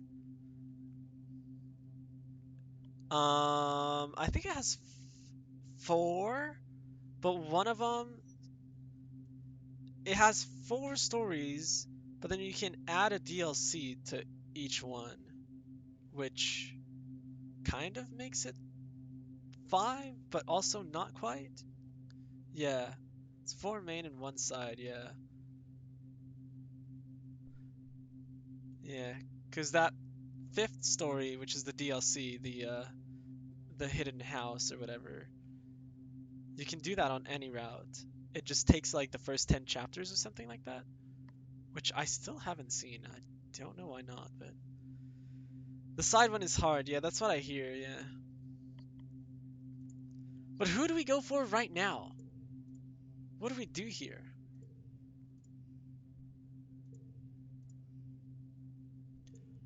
Wait, yeah, what is Cal's augment? Does Mars have an augment? Ah, man, I just don't know. Could do Mars to get her route over with. That's true. Stand alone, the side one anyway, yeah. Did we start a new one? We did, yeah. We survived the other one, surprisingly. It was cool. It was kind of cool. The ending was kind of cool. It was the same scene as when we first start. The fire, and then Anemone saving us, and then the dog. But yeah, aren't doing sim for Civi. We might.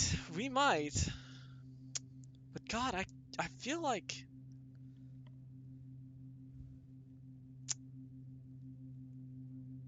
I feel a bit turned off by sim and by DYS.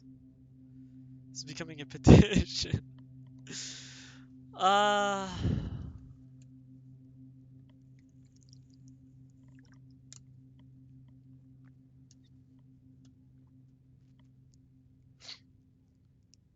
Gamble? No. Listen, listen. Here's the thing. Tammy or Cal? I can't. I can't.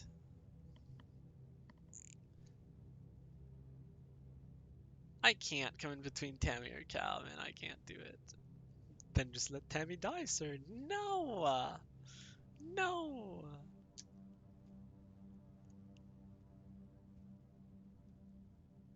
DYS, I understand. Sim tried. Sim really tried, but he can only do so much again, against that monster. You mean Noctilucent, I think, right? And the Overseer, but I understand that he couldn't save us, but also it is a little weird how different he is, I guess.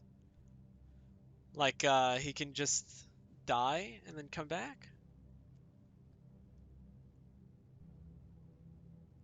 and I don't know. Sim did try, yeah. Like I don't have anything against Sim particularly, like specifically, I mean. He did try. He tried his best.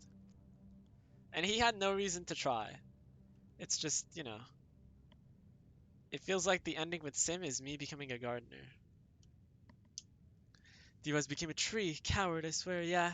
He should have been there to end us.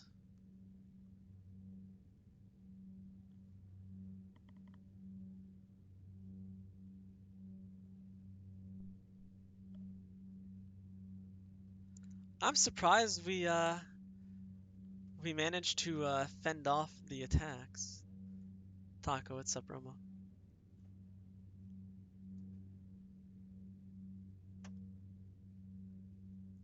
Roll a dice.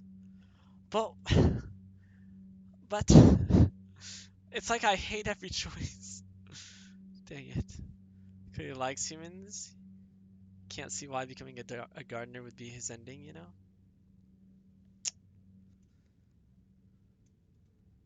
I guess so. But then he's just dating a human? I guess so. Damn, what happens to DYS? My bad, bro. We love rolling dice, though. We do. We do. We really do. Just an alien horde's different. That was his choice, not ours, yeah. So, we pick DYS then? We pick DYS?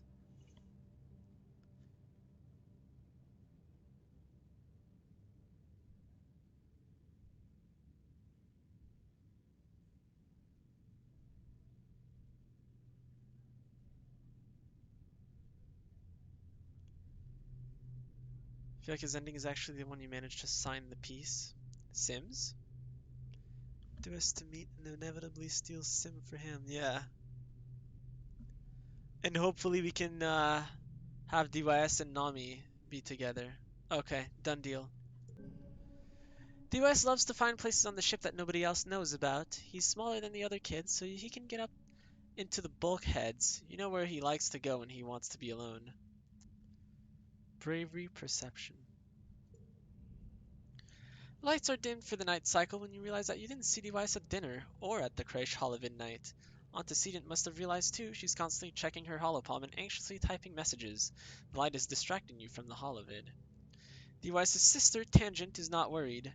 She says he always does this. You know that's true, but skipping dinner? Maybe something's wrong. Go find him, yeah. You find him curled up in the empty storage closet beside the compost nutrient extraction room. Actually smells really nice, like freshly crushed tomato leaves. He grudgingly agrees to come back to the creche. Something must have happened to make him quieter than usual, but he doesn't want to talk about it. You're 10 years old, once the ship... Yes, yes, emergency drills, yes, yes. DYS's friendship to 16 already, jeez. Perception 10, reasoning 10, biology 10, sort of. Bravery 10, empathy 10. Not bad. I guess Sim could easily be the middle ground. Being with him could probably help more to be the representation that human and gardener can get along. Maybe, yeah. Single file, everyone. Recalibrate the shields.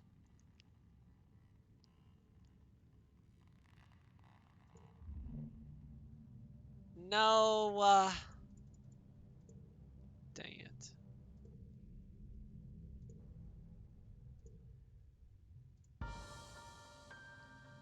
Oh no, it's all coming apart, isn't it?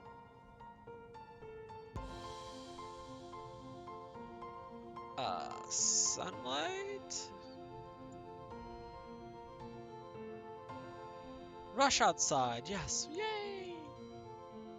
Yay! Need to find that access code, I'm curious to that part. Me too, but how the flip? I tried so hard at the end. I was even a robots guy!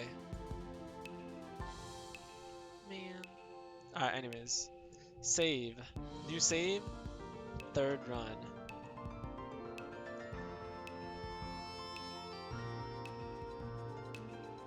So about my runs, I know how to get the access code. What the heck, man? Settings. Is it here? Harder card challenges on. Okay, good. Okay. Anyways, that is it for me for tonight.